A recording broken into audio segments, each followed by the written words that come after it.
think it was his His first second album. No, it was the one with space when he's what was it that's called? So I forgot the name.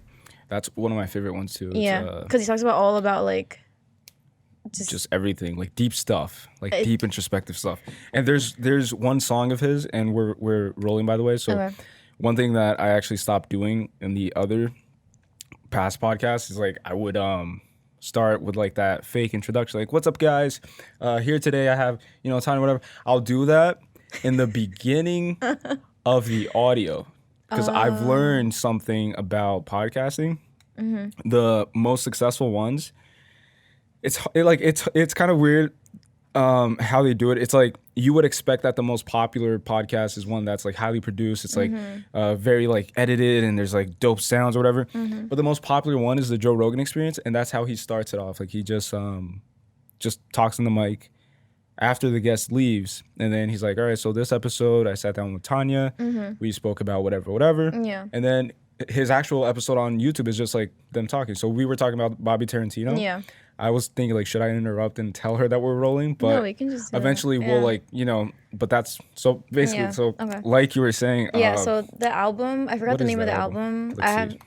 I remember when I bought the CD actually, Mm-hmm. and the reason why I bought it is because I fell in love with his, I think it was the Bobby Tarantino album, and it just talked about how he used to be addicted to nicotine and all that stuff, and smoking, and how he came from like a violent household and all that stuff. So it just, I don't know, like the way that he flows with the music, it reminds me so much of Eminem when he was younger. So that's why I liked it. And then the recent song that I listened to with Eminem, I thought that was so dope that it was just them two going off. And I'm like, that's crazy. Together on the same track, too. Is it that one? The Incredible Story, I think? Yeah, The Incredible That True one, Story. right? Yeah. One of the songs actually got me really emotional. It was the one where there's just this guy talking. He's just talking in the background with the music. And he's just saying, you should get out there, like, don't let anyone stop you, like do whatever it is that you love to do. And it just talks about like in the middle of the song, because you know how he does more storytelling, kind of like Eminem, same thing. Yeah. And how he does skits and everything. Yeah. So that's why I liked about it. And then he talks about space and the spaceships and all that cool stuff. To me, my favorite one, and it's funny that you say that like one of them got you emotional, because there's one that I'll listen to and I get like I'm getting goosebumps right now, like just like thinking about it. It's like I'll put that on when I'm like fucking not depressed. I hate using that word, because a lot of people are really depressed and it's an actual disease or whatever. But when I'm like kind of like sad or kind of like low energy, I'll put this one on, and hold on, let me find it. As you can see, I don't wear glasses. So even when I'm like right here, I'm squinting, trying to figure this shit out. So I don't even look at the screen. Like that's for the guests, because I can't see. Like, I can see. Actually, I can see better here. So this one right here. Oh, Never Been. Yeah. Never Been. Like it's probably the longest track. I don't know if it's the longest. No, one, the last one, The Incredible True Story. That's the one I was talking about, where they talk about like they this. I don't know the name of it. The name of the guy that talks in the background. Oh, I know who it is. It's he's I just don't know. I forgot his name. It's the science guy, right? Yes. deGrasse Tyson. Yeah. Neil deGrasse Tyson. Yeah. I think so. I think it was that one. Yeah, and then and I forgot the other one. The same thing. I don't know if it's on this one. Oh, I Am the Greatest. I like that one too. I'm the Greatest. Yeah, I Am the Greatest. Oh, that one, yeah. This one. Yeah. I don't know if it's the first one. I think it is, where Neil deGrasse Tyson, he comes on, and then he's talking about the guy. I was so hyped because did you watch Cosmos on Netflix? I didn't watch it, but my God, I've heard about it. It's with him, and I was so like I've never been so fascinated by the universe. Like I've seen when I was a kid, I had like the the big large like picture books of like the space and everything, and like planets and all that stuff. All the planets, the stars, and the asteroids and the black hole and all that stuff. So it just always interested me, and then the fact that it was on like an actual like show produced, and like highly produced and stuff. And then the quality of just them like going from like one planet to the next, and then showing like the timeline of the whole universe, and I was just like, oh my God, that's insane. And it just, and when I ask someone else, they're like, and I'm like, oh my God, why? Right. What? Yo, I'll flip out with all that shit. But it's cool how they do it though. Like they'll get like they manage to create a way where it's entertaining at the same time. So just like you said, he's like standing on top of Mars and then he'll travel to Pluto. So it makes it more, because I believe that most people are visual learners, where like if I show you a video of how to do a certain math problem, you'll probably pick it up quicker than if you were to like read step-by-step instructions in a book. So if it's someone's like actually showing you the whole process and showing you how something is done, it's just way quicker. And it's funny because like this contact one, it made me think so much, because he talks about how I think the dialogue is, you know, between God, who's Neil deGrasse Tyson, and then this random guy, and then the random guy's like, oh, but like, where am I? Is this heaven? And then he says, it can be, or something like that. And then he says that he's going back to Earth, and he's going to be born in the 15th century as like an Asian child or whatever. And then like that shit like stuck with me. I was like, fuck, like what if that's it? Like what if we just like go to a place and then we're just sent back, and time doesn't really, like, I could go really deep with this because just like when it comes to like space and all that shit, like I'm kind of like low-key a nut because I just fucking get obsessed with it. And that's the thing, we learn so many new things every day about space. And we don't know shit about space. And like, what was the honestly. last thing that was the black hole that they just figured, they just found like a picture of it. A better picture of it and everything. Yeah. And I was just like, that's crazy. Like you go in there and that's it. Yeah. That's it. Like that's, and if there's a planet goes in there, that's it. Like it just sucks it in. Like in a second. And it's gone. It's like, like why and how?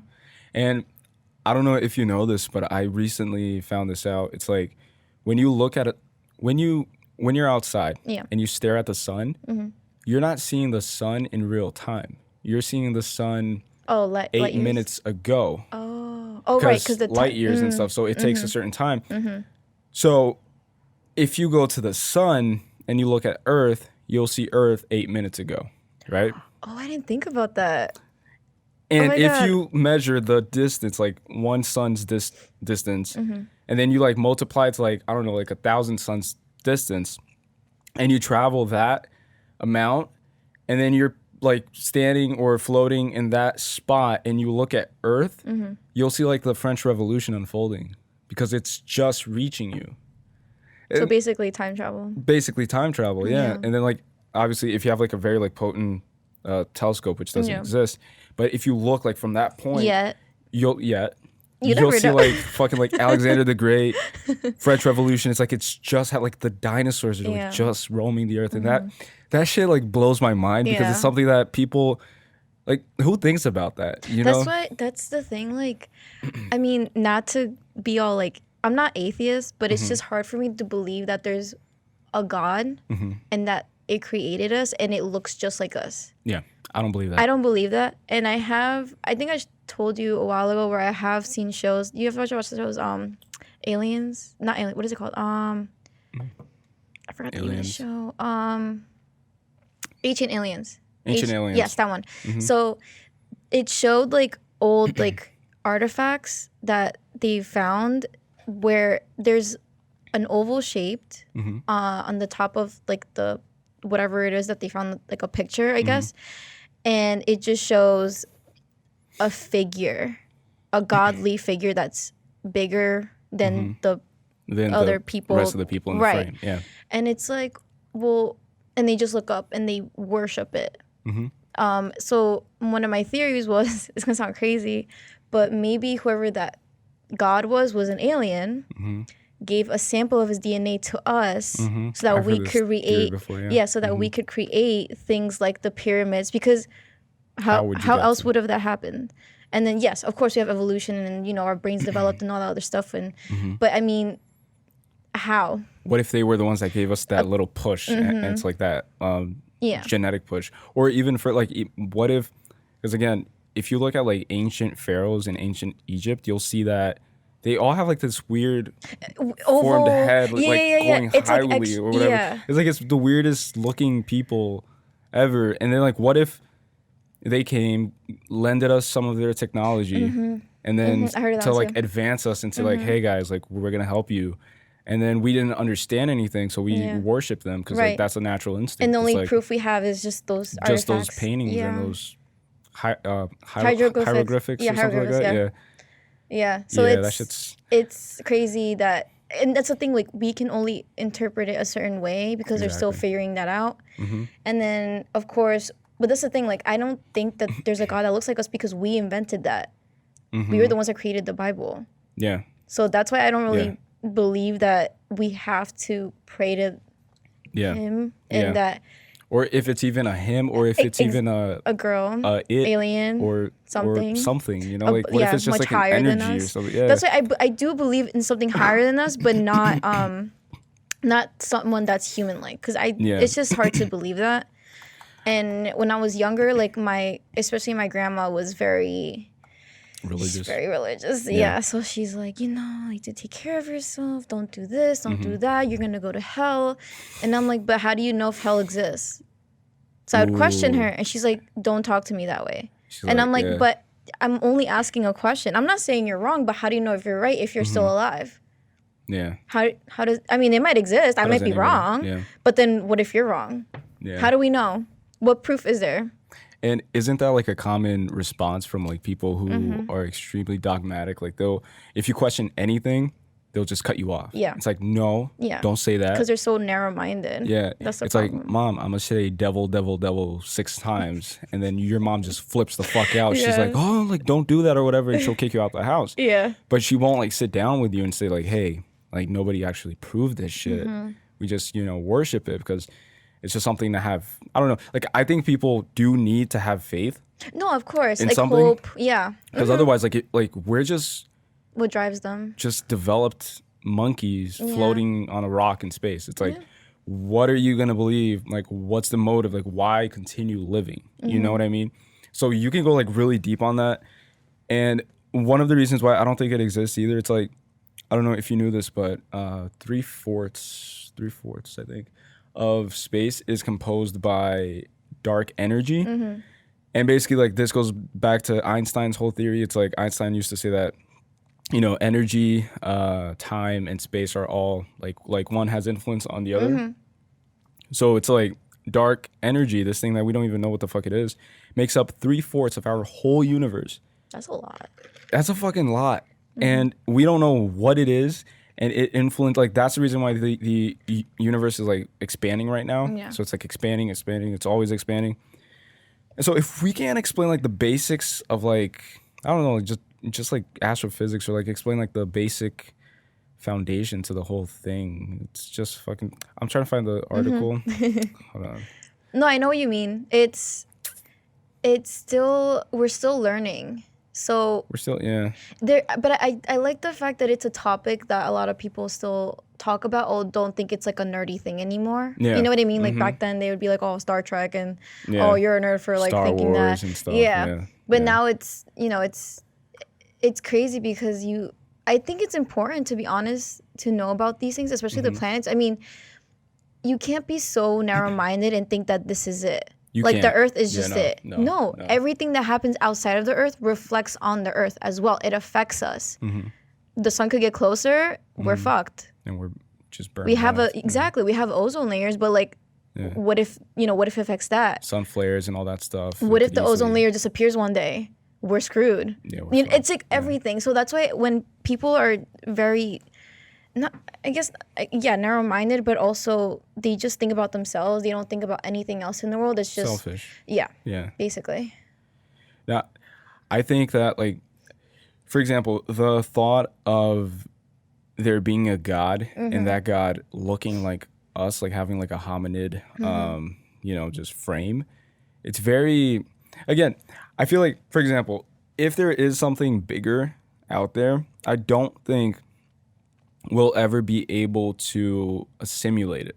And the example that I like to use is like, try to explain astrophysics to an ant, right? Yeah. Like, that ant doesn't know who you are, it doesn't know what you are, it doesn't give a fuck. Like, all it cares about is just doing its obligations and stuff, and it's driven by its instincts or whatever.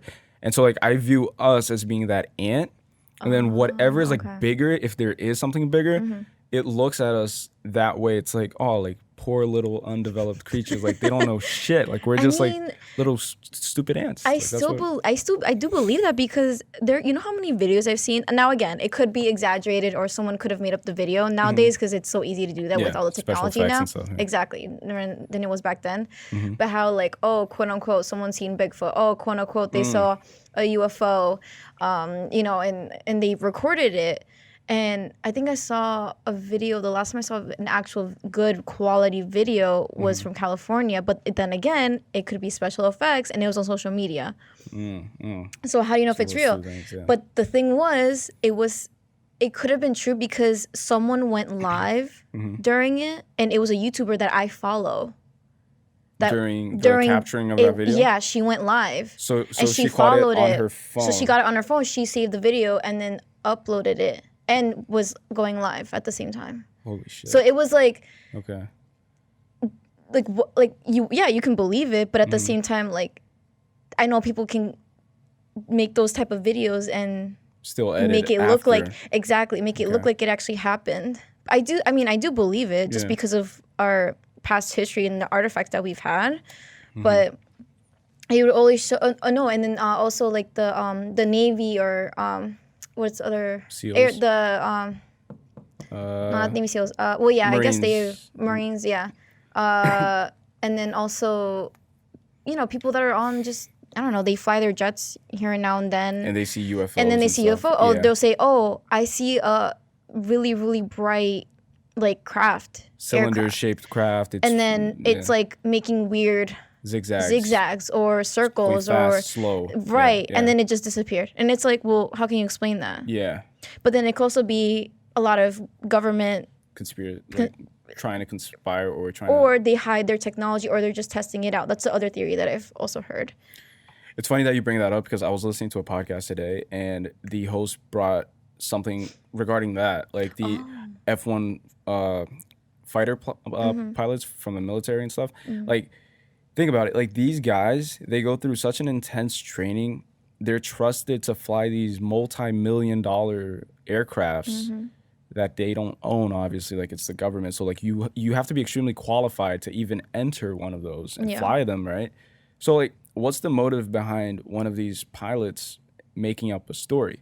So if they say something, like, it's like it gives it more credibility as opposed to, like, a fisherman who's, like, out and about and he's, you know, in the middle of the woods by himself or whatever, or in the middle of wherever he is, and then he just tells the press, like, oh, I saw it, I saw Bigfoot, I saw aliens, I saw this, as opposed to, like, you know, someone that's qualified to that level. And they also have the footage of it. And have the footage of it and have everything, like, recorded and stuff. So, like, it gives it more credibility. It's like, why would, you know, that guy who's he lie? Pilot, like, there's no reason for him to lie. Like, he can't even, you know. So, like, conjuring up a story in that position is kind of like, But like, aliens, like, to me, like, I don't really... Like, I love talking about it, but then I get scared. Scared of what? That they might visit me. See, but... That's how... I don't know. Do you get scared, or does part of you secretly want that to happen? Oh, yeah. Of course. Because Are you kidding me? Imagine? I'm dying. Since I was a kid, I would always ask him questions like, so why did the dinosaurs die? Or why did they die? Oh, because asteroids. Well, okay. So then how did we happen? Well, supposedly, he'd be like, supposedly evolution, but I think it's aliens. And I'm like, what are you talking about? Damn, your dad's woke. So, my dad, dad's woke as well. My dad never was religious. He went to, all his life, his parents put him into Catholic schools, private Catholic school. Same. You know, harsh and everything and all about God. And he did the first communion and everything and all that stuff. But it's crazy how even as a kid, he was like, nah, I don't believe in it, so you shouldn't. But my mom was like, no, you should believe in God. Because she didn't want to confuse me, I guess, or didn't want me thinking these things or scare me. That's what my mom told me. But then my dad was like, nah, fuck that. I'm just going to tell you the truth, basically. Just give you it straight up. Or just tell me, like, facts. Like, no, this is science. Explain it to you. It's like, this is like, what happened. We believe in this, but we don't know if it's true. Of course, it was more like, you know, dumbed down because I was like 5 when I asked these questions. But like at the same time, I knew what an alien meant at that point. I've seen movies. Yeah. You know, so many movies have been put out. Yeah. So basically what I was going with that is been dying to meet one, but I'm also afraid if they might, you know how in the movies are like, oh, they kidnap you and they take you and then they open probe you up and they do and this they stick to something you. inside. Yeah. And so I've always been scared of that part, but then again, it would be cool to like Have that meet experience. one. Yeah. Yeah. My dream, like literally, like one of my dreams is to wake up one day, turn on the TV, and it's all over like Fox News, CNN News, like contact with aliens. Oh my God.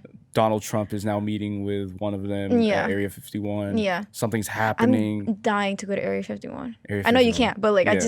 just passing by. Just like go to that iconic sign. Yeah. Yeah, like what it like do you know what's the guy's name? He's like very famous for the whole like he basically he used to work in Area 51. I think it's Bob Lazar. Oh, Bob Lazar. Bob Lazar.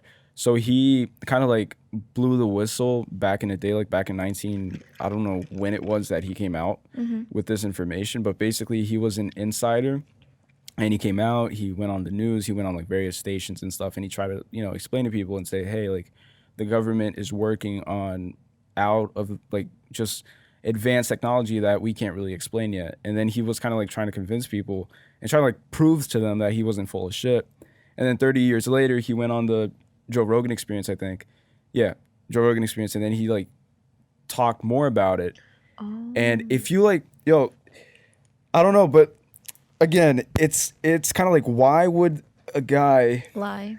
Not just lie, but hold up a lie for over 30 years. Well, I know they probably, threatened him. No, 100%. And then on top of that, they might have threatened his family. He said that his life was and continues to be in danger. And they probably still follow him. Probably still keep tabs on him. It's like the people that have worked for the CIA. Yeah. They still get followed because they know intel and they don't want other people to know about it either. So why would, just to make sure that they play it safe or they become a regular citizen again, that they don't say anything just to make sure. And I mean, that I wouldn't be surprised, Do you think that that's possible though? Like if you worked at in the CIA, would you ever see yourself being a regular citizen ever again? Like I don't even think I would know how to again. Kill someone in like a second, and that would freak me out. And hide the body and not not be framed for it.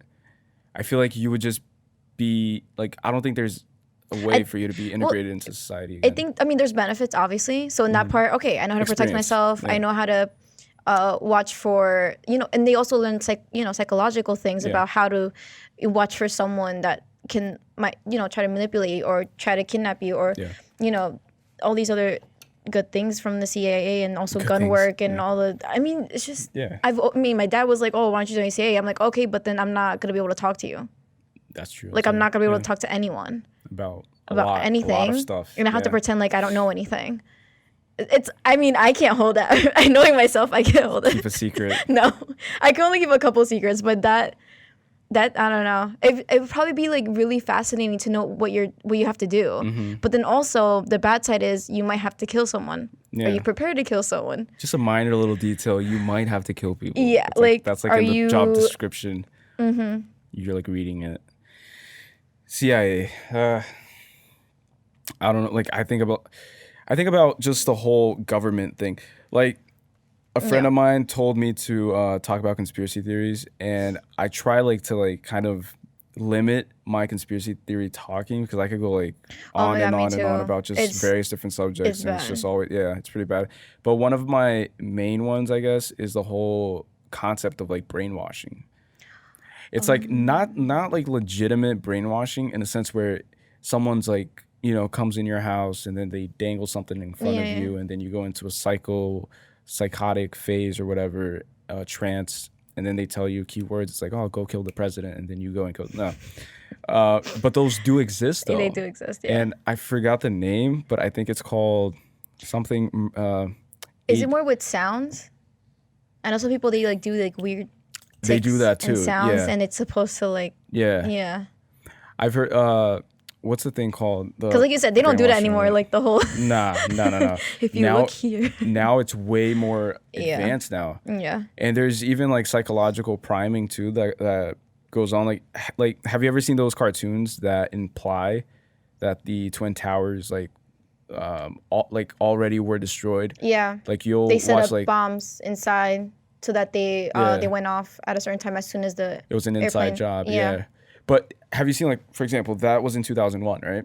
Oh yeah. Mm-hmm. So have you seen, like, cartoons, like some cartoons in, like, 1998, for example? Oh, that talk about it. That Like don't talk about it, but they show it, like, really quickly. like The Simpsons. Yeah. The Simpsons have predicted a lot of things. Simpsons talked about it. Yeah. Mm-hmm. Johnny, that Johnny with the blonde hair, with the Johnny Bravo. Oh, There's they like had an episode I didn't with like a notice poster that. behind him, like really quick stuff though. It's like it's very subtle. I didn't but I notice think it's that. like priming you to like, okay, so this Wow. is gonna happen. Well, yeah, I mean, when you're with cartoons, there's so many things that, especially with children's shows, because The Simpsons is not really a children's show. Nah, it's yeah. But yeah, Johnny Publicly mature. Bravo, like Tom and Jerry, SpongeBob, like they have inside jokes that kids would not understand. Some like sexual stuff too. Yeah, and you don't. When I was a kid, I started watching SpongeBob when I was literally 5.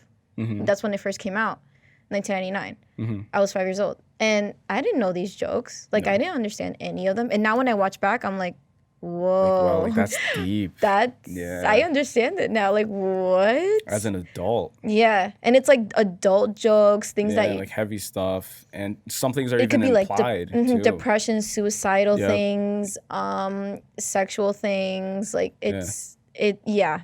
Do you think that they do that mainly to like kind of like prepare you for the real world, like kind of like I don't think it's prepare. I think it's more manipulate. in a sense to like induce you in, like into those states, like to like, it's just make you more more depressed and make you more. Yeah, I mean, why? I think I don't know what show it was, but they explained how it showed. What is it called? And I forgot. Okay, sometimes my English isn't good. The noose, is it noose or noose? Noose, where the one where they make a knot. No, yeah. No, I feel like I'm saying noose. it weird. Noose. Noose. Is that how you say it? I'm just like bobbing my head. For those of you just listening, I'm just like bobbing my head. Like, yeah, of course it is. Hold on, noose. I think that's how you say it. I don't think we'll get audio Noose. for it. Yeah, noose. Oh, okay, I was saying it right. Yeah. Okay, noose. Do you hear him Yeah, I saying hear it? it. You do? Yeah, you don't. So you know. Oh. Go on. Noose. He's going noose. Noose. Yeah, noose. Yeah. Okay, so I was saying it right. All right, yeah, like they would show images of what a noose is, never the action of the cartoon doing it, But implying it or in the background. So that it just kind of shows like yeah. what you're teaching children nowadays. Now they're more, I guess, careful with shows. Back then, they kind of got away with a lot of stuff, especially from the 50s or 60s too. I mean, Tom and Jerry, you know how many things they did to try and kill each other? And that was entertaining. And that was right? entertainment. It's like pure violence. There's no blood, of course, but still just the act of getting a knife, the act of running over someone, the act of throwing someone off a cliff. Like, that's not normal. Poisoning them and putting like medicine and then to stuff, show toxic, the skull and then the skull the and axe. the X's. And all these things. So it's like, that's why I don't think it's to help them. I think it's to manipulate. That's how I see it. And also like the child brain, like it's still forming, right? It's still developing. And that's one of the, it's called MK Ultra, the brainwashing conspiracy theory. So basically it's like this. For you to make it into Hollywood or make it in Hollywood, you have to kind of have a fucked up brain. I'm not surprised. I don't say that like, criticizing it. It's just kind of a fact. It's like the things that you have to undergo, there's a lot of shady activity that goes on. It's like, oh, like you want this role, meet me in room 201 after this party or whatever, and I'll, move a little pieces and I'll try to make it happen for you. But it's like, so you have to get people, and that goes for women and men, right? So like men suffer almost the same amount. Men, but that's the thing. Now they're it's coming out more because they would be ashamed of even saying something. Who was the first one that came out? I think it was Terry Crews, right? Yes, Terry Crews. Yeah. He came out and said that he was touched, molested by like these Hollywood directors or whatever. So it's kind of like you're very vulnerable despite what we see them as being. Like we see Tom Cruise as this potent figure, as this guy tough, macho man, tough, never the think that. ideal guy, for Americans or whatever. He's the, but you never know what goes on under the, under the covers. A little about that. My ex-boyfriend, he's a model. And he would tell me all these stories where he would go to photo shoots and he would be touched because most of the photographers are gay, and he's straight. He would be touched by the photographers. Yeah, And Jesus. he didn't know what to do because he was just starting out, and he didn't want to miss Lose out on the opportunity. opportunity? Exactly. Miss out on opportunities. And also, what if, if, and especially if they were someone important. Yeah. I'm not going to say any names because I don't want to, Yeah, of course, yeah. But it was just someone that knew a lot of other celebrities and knew a lot of agencies. And Had connections. Exactly. And he didn't want to, like I said again before, miss out on opportunity, and it could have changed his life and everything. So he just kind of took it. I was like, well, I mean, and that's what they do too. It's like they dangle this bright and like gold in front of you and promise you the world, promise you a house on the hills, promise you all, like, you want a Bugatti, this movie can get you a Bugatti, but in order for you to get there, you have to do some things for me. So it's, my hand helps your hand or whatever. So it's very, very, very fucked up. So my point is, like, I do feel like that's why childhood actors and like Hannah Montana, they get, like, messed up. all these people, like, they get messed up on purpose, though. It's like, I feel like you have to get that brain when it's still under development to kind of fuck it up and crack it as like this. I watched this video on YouTube where a neuroscientist actually explains it. I'll probably butcher it, but because I'm not a neuroscientist, obviously. But basically, it's like he showed the top of the brain and said what happens, like, when a child undergoes trauma, undergoes abuse, undergoes traumatic scenarios, traumatic occurrences, like your dad hitting your mom or whatever. Like, all of these things, they tend to, like, crack or divide the brain more and more. So your brain becomes more divided. And the more divided your brain is, the more sections and department it has to, like, be used, kind of. So it's very tricky, but basically what mind control does is, like, if you're a person that came up in a very solid foundation, a very great household, loving parents, you don't appear to have any problems as an adult because you came up well, I guess. Your brain is going to have less divisions on it, less, like, cracks, I guess. Okay. So the more fucked up your childhood is in your upbringing, the more cracks, and the easier it is for a mind controller to come in to manipulate and to kind of, like, make use of those new sections and those new things, and they can access it through trance and through, like, keywords and stuff. That's why a lot of celebrities, I think, have handlers.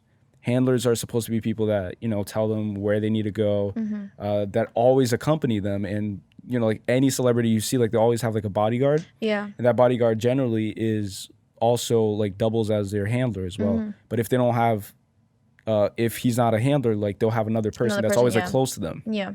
And that person's always, like, incognito with, like, sunglasses and a hat.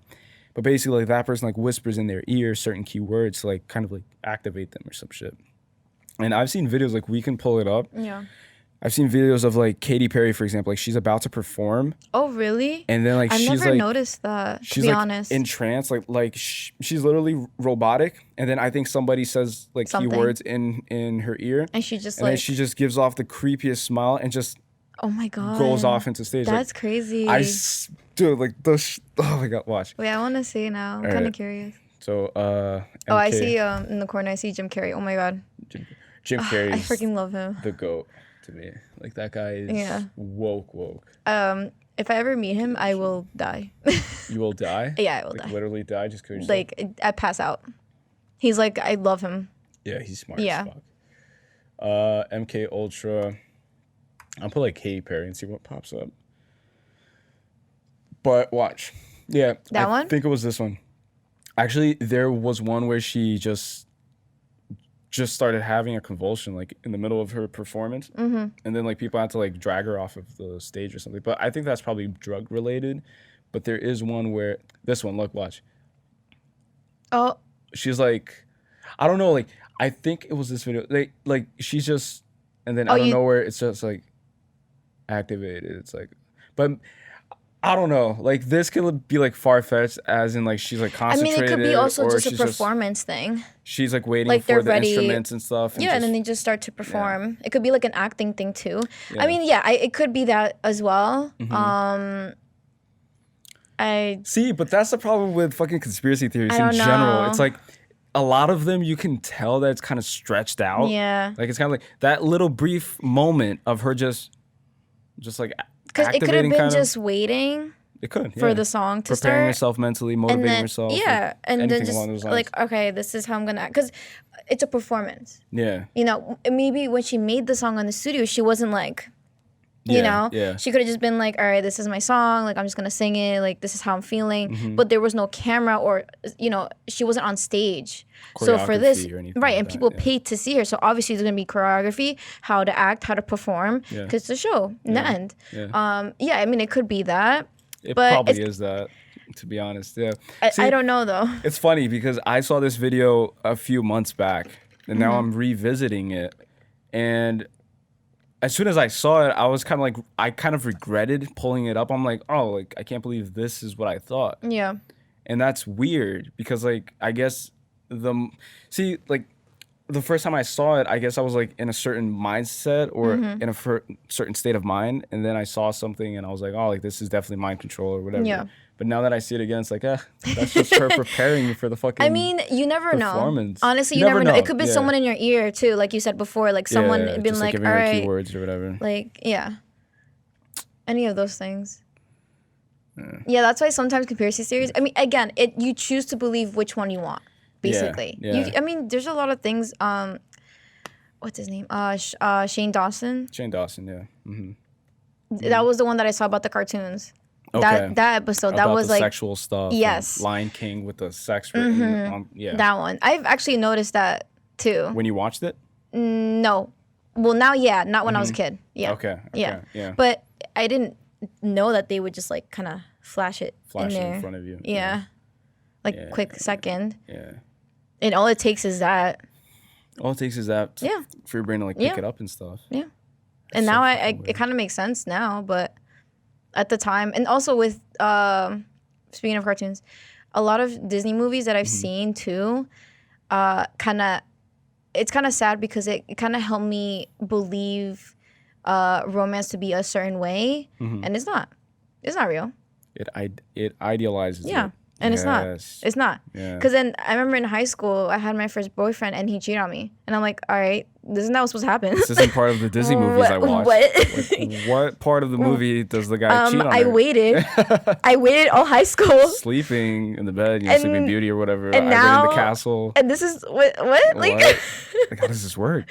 like, this is not what's supposed to happen. I don't understand. So, yeah, like, all my life, I would watch movies. That's why I was always, like, a hopeless romantic. Mm-hmm. And then, that happens, and it's like, well, the other thing I didn't like, though, is that I had to be dependent on a man. That's the other thing I didn't like. Yeah, because it's always the male figure being the savior, being the guy bringing that, the income, buying you stuff. that saves the princess, and she's relying on him, and she waits her whole life for that male presence to come in and make the difference. But that she because could've of done first. and because of me watching that as a kid, it kind of influenced me too into thinking, well, that's your life.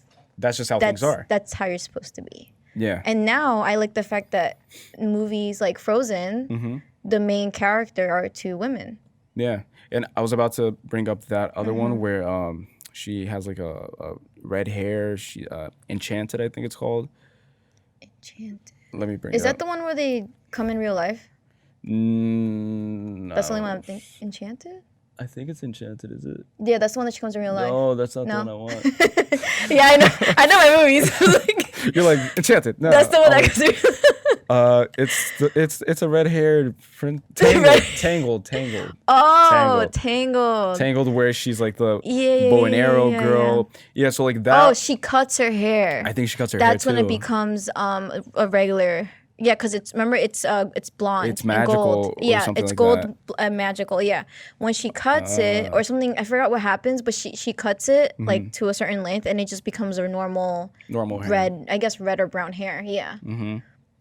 And what do you think? Like, because I'll look at that, and to me, there's a lot of like subtle and subconscious messaging going on. Oh, in like a that sense girl where, shouldn't always have long hair. in a sense where your potential in life isn't predicated on your beauty or on what society deems to be beautiful. So like even if she cut her hair or if she shaved her head, she's still a powerful individual that can still accomplish the same things regardless of her being appreciated by society or her image being, to the standard that society wants, right? Yeah. So it's kind of like, so I saw that, like that was the first movie that kind of like I noticed that shift in like empowerment and of just like empowering women to understand that you don't have to depend on a male figure. Like you can actually do things by yourself. You can learn bow and arrow. You can defeat the bad guys. And then in that movie, actually, the male figure, the prince or whatever, and his horse. Oh, he kind of stands back. Yeah, like he's kind of like taking the back seat, Yeah. and she's leading the way. So it's like that change in dynamic, which is important and necessary in order for us to advance in society. And that's what's going on now with the. I think the gay pride was yesterday or something, or it was like last week or something like that. Yeah, it was this past weekend in New York. Then, like to like think that that's still an issue after like all this time. Like we've been on this planet for so long that it's still an issue to be like to I guess attribute someone's worth to their sexuality. You know what I mean? I don't know if you saw the rapper Lil Nas X from Old Town Road. He just recently came out. No. On Twitter, and Twitter was blowing up because everybody was bumping to his song. I didn't know that. He's gay? He came out recently. And Old Town Road, ride till I can't no more. That's about a guy? I don't know. Oh my God. Mind blown. I mean, it's not bad, but it's just... but it's funny, right? Wow. But look. I didn't think about that. So think about it. The hood, like all of these like very conservative people that were, listening to his music and that were fighting for him and rooting for his success and supporting his craft or whatever. And, because of the whole country scandal where Billboard rejected him because they didn't consider his song as being a country song. And because the whole controversy was like, he put out Old Town Road and then Billboard didn't accept it as a country song because he's African American apparently. Right, yeah. And so then Billy Ray Cyrus, because he was featured, Miley Cyrus's dad came in and said, "Hey, like that's fucked up. Like I'm gonna help you out." And then he's an icon in the country music realm, of course, so he just did the remix with him, and then boom, Billboard picked it up. And so like, but see, I still find that fucked up that the fact that he had to be on there to even be considered. That's the whole thing. Yeah. But think about this though. It's like, what about all the redneck, conservative, Americans, people I mean, who if that was married already their a daughters shock and cousins or whatever, like they look at that American, like African American wearing a cowboy, outfit and topping the charts of like country music, like that pisses them the fuck off. But that's like something that just blows my mind. It's like, I didn't think about that because I'm just so used to accepting it.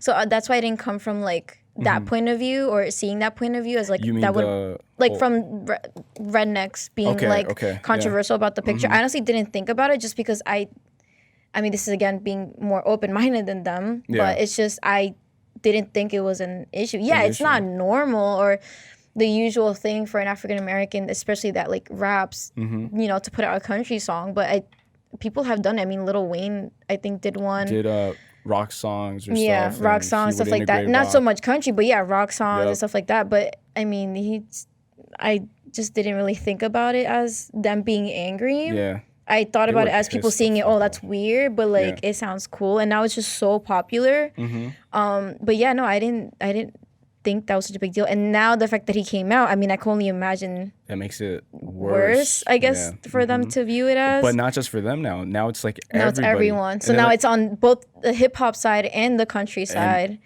And if you go like on Instagram and stuff and you check out like most of these high profile rappers and stuff, and most of them are saying, hey guys, like if you bumped to this song thus far, why are you gonna stop bumping now just because he came out with new information about his person that he was concealing from you guys? Like what difference does it make? Like why are you attributing someone's value toward because of their sexuality? Like that's kind of stupid to me. And you would want someone to be authentic. You want them to be open with you, transparent. So it's just, and then now people are like saying like, oh, like the song's about riding dick, right? It's like, because now that he's gay, it has to be about that. And then he went on Twitter and screenshotted a Google search of like, I'll actually do it right now. The symbolism behind like, what does a horse symbolize? Horde, not a horde. Horse symbolize symbolism. So he basically just screenshotted this, and it says, horse, although the horse was present in many different cultures, they represent the same, I don't have my glass on, concepts of freedom and power. In some cultures, White horses stand for the balance of wisdom and power. In others, like Christianity, the white horse is a symbol of death. Ooh. Yeah, so that's one way of looking at it, but he just, I think he just put horse. Oh, horse. Yeah, and then it just came out with a definition. No, but anyways, so he just like screenshotted one that was kind of like that one. Was it on his Twitter? Yeah. And then he posted it, like trying to like explain to people like, hey guys, this is the real meaning behind the song. Like horse represents, I think in like a Thailand or something, like it's a powerful imagery. Like it's about like, you know, going forward and empowerment and just, you know, plowing forward towards your goals. And then people immediately like they're so quick to judge. It's like, oh, it's about him, you know, riding or whatever. It's just stupid, man. It's just like after all these years on this planet. I'm trying to look it up on my Twitter. We could actually pull it up here too. I think I'm logged on to the Fiber Fitness one. Twitter.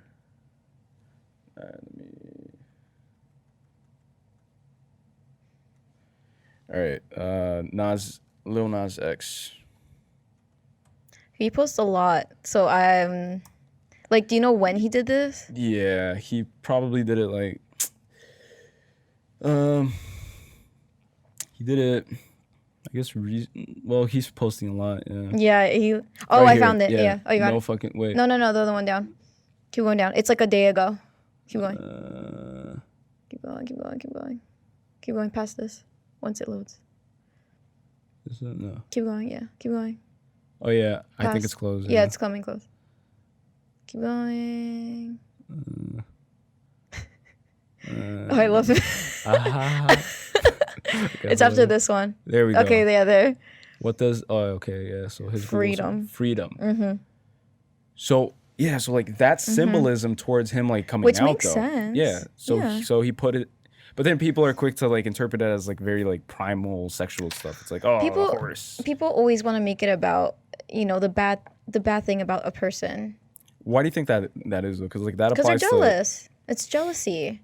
Yeah. I think it's jealousy. Yeah. I mean, what envy? Yeah. I agree with that. They want to make them look bad. I agree with that. Even to like a point where, for example, I feel like that happens inside everybody's brain. Like not everybody, like some people have more control over it. Yeah. But if you're we have envy, of course. We have all these different emotions. But if you don't put like effort into controlling that, into like learning how to control your own envy or levels of envy, then you can easily get consumed by it. And one of my greatest anecdotes and stories actually related to horses and derives from like Greek mythology is basically this. It's like there's a horse and there's a rider.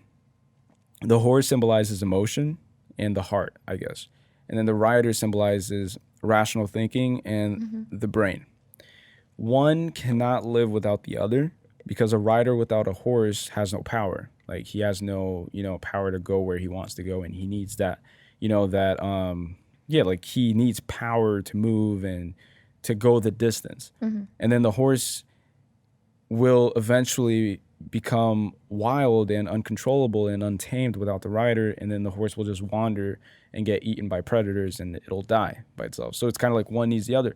So my way of looking at it is like you should be able to control or to, kind of integrate both of these aspects and kind of have like a nice balance going on. So like people say like, oh, like, like I'm so cold and calculative, or people like pride themselves in being like cold and, calculative or whatever. I don't think that's the solution. I think it's like you have to be empathetic. You have to be, be able to resonate with people's emotions, be able to like read people well, have good people skills. Social skills, yeah. Social skills, and be able to like have that dynamic be a peaceful dynamic, a very, balanced one where your reasoning, holds on to the horse and guides it, and the horse isn't, galloping Frank. What was it? See, like sometimes my English is it's like, okay, me too. Just like falls down. Same. But yeah, you need that balance. And so what I think is like a lot of people are either let their horse gallop too quickly and it's untamed, it's uncontrollable, and they're very emotional. Like if you say anything, like just like your grandma with the whole religion thing, if you bring anything up that's extremely controversial, or if you talk about the devil, she'll just flip out. Yeah. So she's more emotional on certain subjects, and then too rational. It's like that person that is inside the box. Like he'll go to like his 9 to 5 and he'll like won't take risks. It also deals with like how they were raised too. 100%. I mean, if you're like you kind of said before, like you touched the subject on like if they come from a good family, and then the other person comes from like a divorced family, for example, me. So for me, I'm more emotional because of that factor. I'm more careful. It's hard for me to trust just anyone because of that, the factor. So it kind of made me into this person or character where I act a certain way because of my past. Now, of course, I'm not gonna let certain things in my past get to me or make me react kind of like what you said. You have to control that. I can't always be, mad at someone because it didn't go my way. I have to look at their point of view. Or why were they angry? How come they see it that way instead of why can't they just see it from my way? I can't be, very narrow-minded and not be able to understand and, like you said, read other people's faces or feelings or emotions and stuff like that, because then it just won't benefit either of us in the end. And I agree 100%. And I think that also like maturity comes from that. Maturity comes from being able to put yourself in other people's shoes. Yeah. So it's like being empathetic. Like that's one of the greatest skills, I guess, that I've been able to kind of build on, and that I'm always trying to build on that skill. It's like the empathy muscle. It's like the same way that you work out and you work out multiple different muscles of your body, you have to be able to like always be putting yourself in another person's position. So if you went to Starbucks and you rolled up to the window to pick up your drink, if that guy who usually is all smiling, it's all, like good moves, good energy, today just so happens that he's kind of moody, so he just kind of hands you your coffee. Right. And you kind of pick that up as kind of being like different, and you notice that, and then you feel offended. Like instead of being like that, you should just respect his ability to be that way. Because you don't know what's going on in his life. You don't know, like maybe his brother just fucking died. Yeah. And he's stuck at work, and he's, and he's contemplating his whole life right now, and he's going through a lot. That's the thing that we have a problem now. Especially nowadays, I noticed a lot of people take things to offense too fast, and they don't rationalize or think about other people, kind of like what you said. Like, you don't know what's going on in their life. I mean, just because they're mad at you or doesn't mean that it's directed towards you. It just might so happen that something happened at home, or like in that moment, they just couldn't control it as best as they could, and it just kind of slipped out. And I mean, I've when I used to work at the gym, I always, had to put that side, I guess, of, let's say I was having a bad day, or, especially the time when I found out that my dog had a tumor, and now she's okay. But at that time, I had to go work the next day, and I knew when I was at work, she had surgery that day. I couldn't be upset or anything because I was at work. I couldn't show that emotion because I had to, put that smile on my face to have good customer service, and so it doesn't affect other people. But sometimes people notice it because they're so used to seeing you, kind of like what you said. You're so used to seeing that person in the drive-thru that one day they just aren't themselves, or they just have an attitude, and they just flip out or just happen to slip, and it's not their fault. So that's why I have to put that different persona when I'm at work. I'm at work. This is my work face. This is how I act. No matter what the situation is, I just have to do it. Personal stuff behind. Yes. That's what you should always do. But then sometimes it kind of slips out. And also vice versa for the customer too. The customer sometimes, I can't help them in that second, and they're like, oh, why can't you do this for me? I don't understand. And I'm like, just give me one moment and I'll be right with you. Oh, I can't believe this. I just had this today, and this, and then everything kind of comes out. And I'm just like, well, okay, let me just fix the issue with them, and then I'll continue whatever I have to do. Because I get it. I've been there. I know what it feels like. You're able to be empathetic, and you're able to put yourself in their shoes. But that person, unfortunately, was just angry, and was just angry at the world in that moment. And then they discount it all on you, and they just pour it all on you. And then I take that energy in at the same time. And then you absorb it. And we touched on Jim Carrey earlier. And one of my favorite quotes that he says, I don't know if you heard him say this, is he says that everybody needs to be depressed.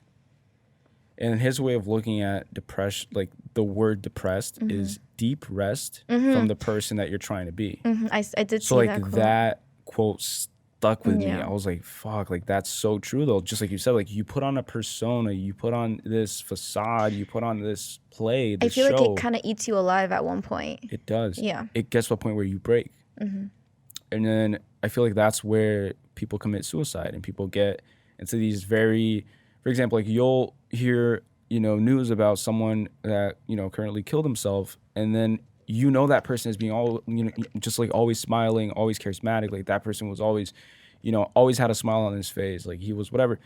And those are the people that you should always keep an eye out for. Because like those are the people that aren't able to like tell themselves like, hey, it's okay to wake up today and not have to, be smiling all the time. Yeah. Like you can have your normal, like present to the world how you actually feel. Yeah.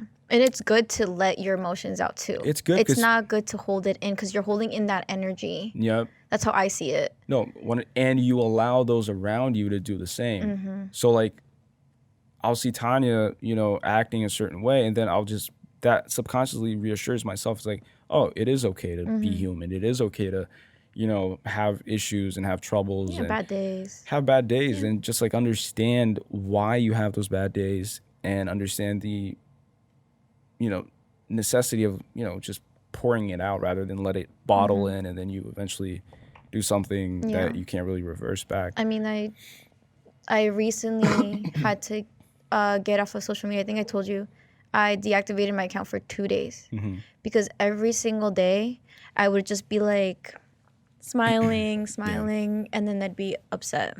And then smiling for the camera and upset.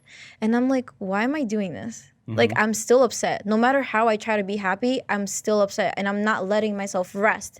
Like he said before, depressed. Yeah. And it's okay to kind of, walk away from social media. And I think that's another issue, too, is that we're too consumed about social media. And it affects us physically, emotionally, spiritually, mentally. Yeah, all these things. I mean, on social media, you always want to portray that happy life, that life that everyone wants to have or everyone strives for, and it's unreal. It's not real. It's just an illusion. Right. You only show that little part of your life. What about the rest of your life? Yeah. And now more and more people, or I guess influencers, show that sad part. Yeah. Are, trying to come out, kind of like you said with the whole New York Pride Day. Now people are more coming out. They're being more authentic, more honest. They feel more safe.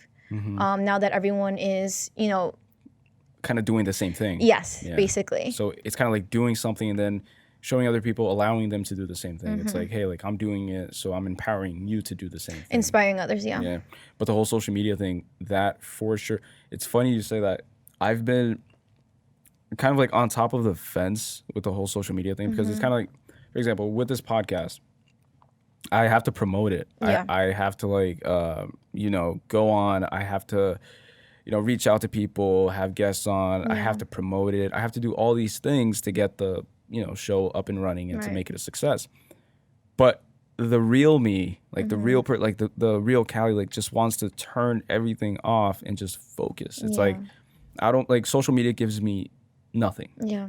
Like I can't say nothing actually. No, like, I it know gives what you me mean, though. connections, right? Like this, for example, wouldn't happen without social media. So like 20 years ago, 30 years ago, we would have never met. Oh yeah, no. Because you're too. in your world and that's all you know. So with social media, it kind of like expands you. So like you're not a resident of New Jersey, you're a resident of the world now because you can connect with a girl from Ohio and become best friends or from another country. From a different country, really. And so like there's that positive. But just like you said, it's like it consumes you to a point where you're always going on looking for that little spike of dopamine, that little like extra likes. Oh, I just posted this. Ooh, it got 80. And it's crazy too. 80 more likes from my last post. And there is a thing now recently where someone said that apparently they're taking away likes, and I saw that. many people got angry, freaked out, and I'm like, but you're still putting the same content. Yeah. But what's the point of you putting something out if it's not being validated? Exactly. Or if you don't see the validation. Yeah. So, yeah, I think that would be a nice experiment, to be honest. Yeah. I think that a lot of people would like avoid social media more. Yeah. Or I mean, not. it was I don't nice know. when I took off those 2 days. I'm not gonna lie. It was nice. I didn't feel like, and it's crazy how I didn't realize how many times I touched my phone in a day. Yes. That was the thing that freaked me out. And I deleted the app on purpose. I deactivated. I did not like delete my account. I just deleted the app off of, my phone. Okay. I deleted that, Facebook, Snapchat, and Twitter. I just took off the app. I never like deleted my actual account. And the whole time I'm like, oh wait, I deleted it. Then I'd be like, oh wait, I'm not. Yeah, right. And I'm like, I do this like 100 times a day. Yeah. Without even noticing it. It's legit an And I take it everywhere with me, to the kitchen when I'm cooking, to the bathroom.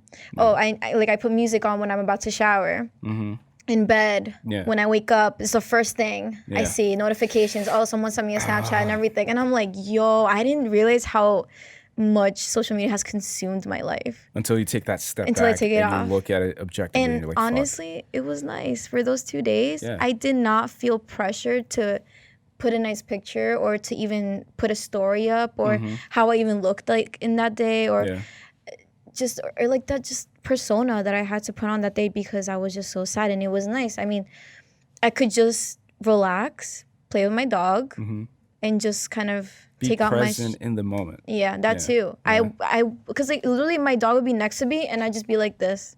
And I'm like, why am I not like paying attention to her right now? Yeah. And the thing is, I would take videos of her, like, oh, you're so cute, this and Post that, it. and then back to my phone. Right after, it's like, oh, fuck you. Like, you can go away. And I would feel so bad, and she'll look at me. Yeah. Like, bro, And she would, really? Like, for real? like, what do you? What the fuck? You were just playing with me. What's wrong? Yeah. So yeah, it does. Social media is, again, there's benefits, and the whole consuming thing as well. I mean, it's just it's also how you use it. Yeah. If you're gonna be on there being unproductive, oh yeah, sure, you shouldn't have social media. Yeah. But if it gets you connections, business, all that good stuff, but it's just you need a time limit. I feel like. Yeah. No, for sure. Yeah. And I've been doing something where, like, for example, I've been trying to do it actually. It's like it hasn't really worked out well because I'm, picking this show back up now and stuff. But basically what I would do is I was deleting everything off of my phone, Instagram, Facebook, and Twitter. I don't use Snapchat. Fuck Snapchat. Those three, I would delete them. And then I would just like go do shit. Like go do like all the work I need to do, just focus, like just, channel in and stuff. And then I would re-download them again when you feel like, oh, I need to check it. Like I need to know what's going on. Like I posted this story 5 hours ago. I need to see how many people viewed it, who responded to the poll. Yeah. That person didn't respond to the poll. Why didn't you respond to the poll? Are you hating? Are you a hate? Or why they watched it and didn't say anything. Exactly that. Yep. Just hit yourself in the face. It's like, fuck. I forgot it was there. When she gets nervous, she just gets the mic. I touch my hair too when I get nervous. But no, it's exact. Like I'll have that too. But then I take a step back. I'm like, wait, why am I implying all of this? Like why? Yeah. Like why does it matter? You know, shouldn't. like for example, sometimes I'll do a poll, and a lot of people will view it, and only like a few will actually participate and actually vote. I've had that too sometimes. And then I'll like look at these people who most of them I don't even talk to them. Like I don't even like see them on a daily basis. Like we've never interacted. Like there's no reason for them to vote, you know? But in my head it's like, oh, that guy's a fucking hater. You know, like he saw all my stories. I asked politely. I'm like, hey guys, can you help me with this? And that guy just viewed it and didn't do anything. And so that would get to my head. And then I would be like, fuck, like why am I wasting energy with this? It's like what's the point of being angry? You literally waste energy. Like it's stupid. I remember I would get mad. So mad when I posted a picture and it got less likes than my other pictures. Right. And I'm like, what did I do wrong? What did I do Did I wrong, not show my body enough? Did I show my body too much? Did I not, was my hair not okay? Was my face not okay that day? Like, and the only thing that would, like, the only positive thing that would attribute to your life, I guess, is the instant boost of like dopamine. It's like that spike. It's like, oh, it helps your ego. It just helps your ego. Yeah.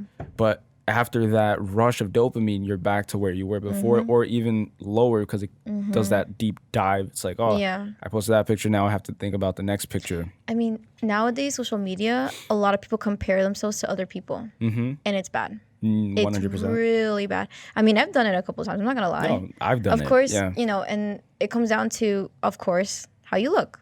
Yeah. And, you know, what guys like about a girl. Yeah. And there's so many different body types. So many different Each person's different. Exactly. Yeah. And it just depends on what the guy likes. It's same thing with a girl. Like, not, like, for example, for me, you can be, like, the most good-looking person, but I don't like you. Yeah. I just don't. Yeah, you're good-looking, but I just personally don't like you. But that's not the only reason why you would like him. Right. Of course. Because of the looks, yeah. Right. And that's the thing, like, nowadays, social media, it's like when, before social media, we had magazines. Yeah. So magazines would be girls, of course, celebrities on there, models, of the type of look that they had. Standards. Yes. Yeah. And back then, every like 10 years, it kind of changes, right? Yeah. Like back then in the 90s, it was more like you had to have the skinny eyebrow. Skinny look. Yeah. Like Lindsay Lohan, Paris Hilton, like all of them were all like twigs. Models and twigs stuff. And models. And then in 1930, I think, it was a boyish look. Oh, yeah, boyish no look. Butt, Yeah, no nothing. breast, just like looked like a boy, basically. Yeah. And then with the whole like Marilyn Monroe, she got curvy. Everyone needed to be curvy. So they would make like corsets and everything and kind of tighten the stomach. And, hourglass look. Yes, the hourglass look. Yeah. And now I love the fact that there's more body positivity and that anyone could be a model. In any regard. Exactly. Yeah.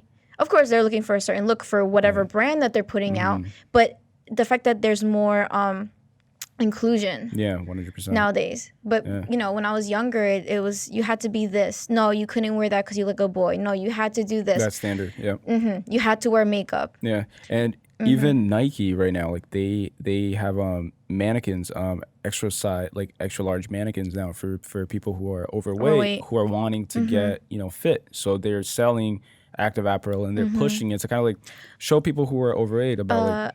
And they also sell the headgear now for religious. For religion, they do. What? They do.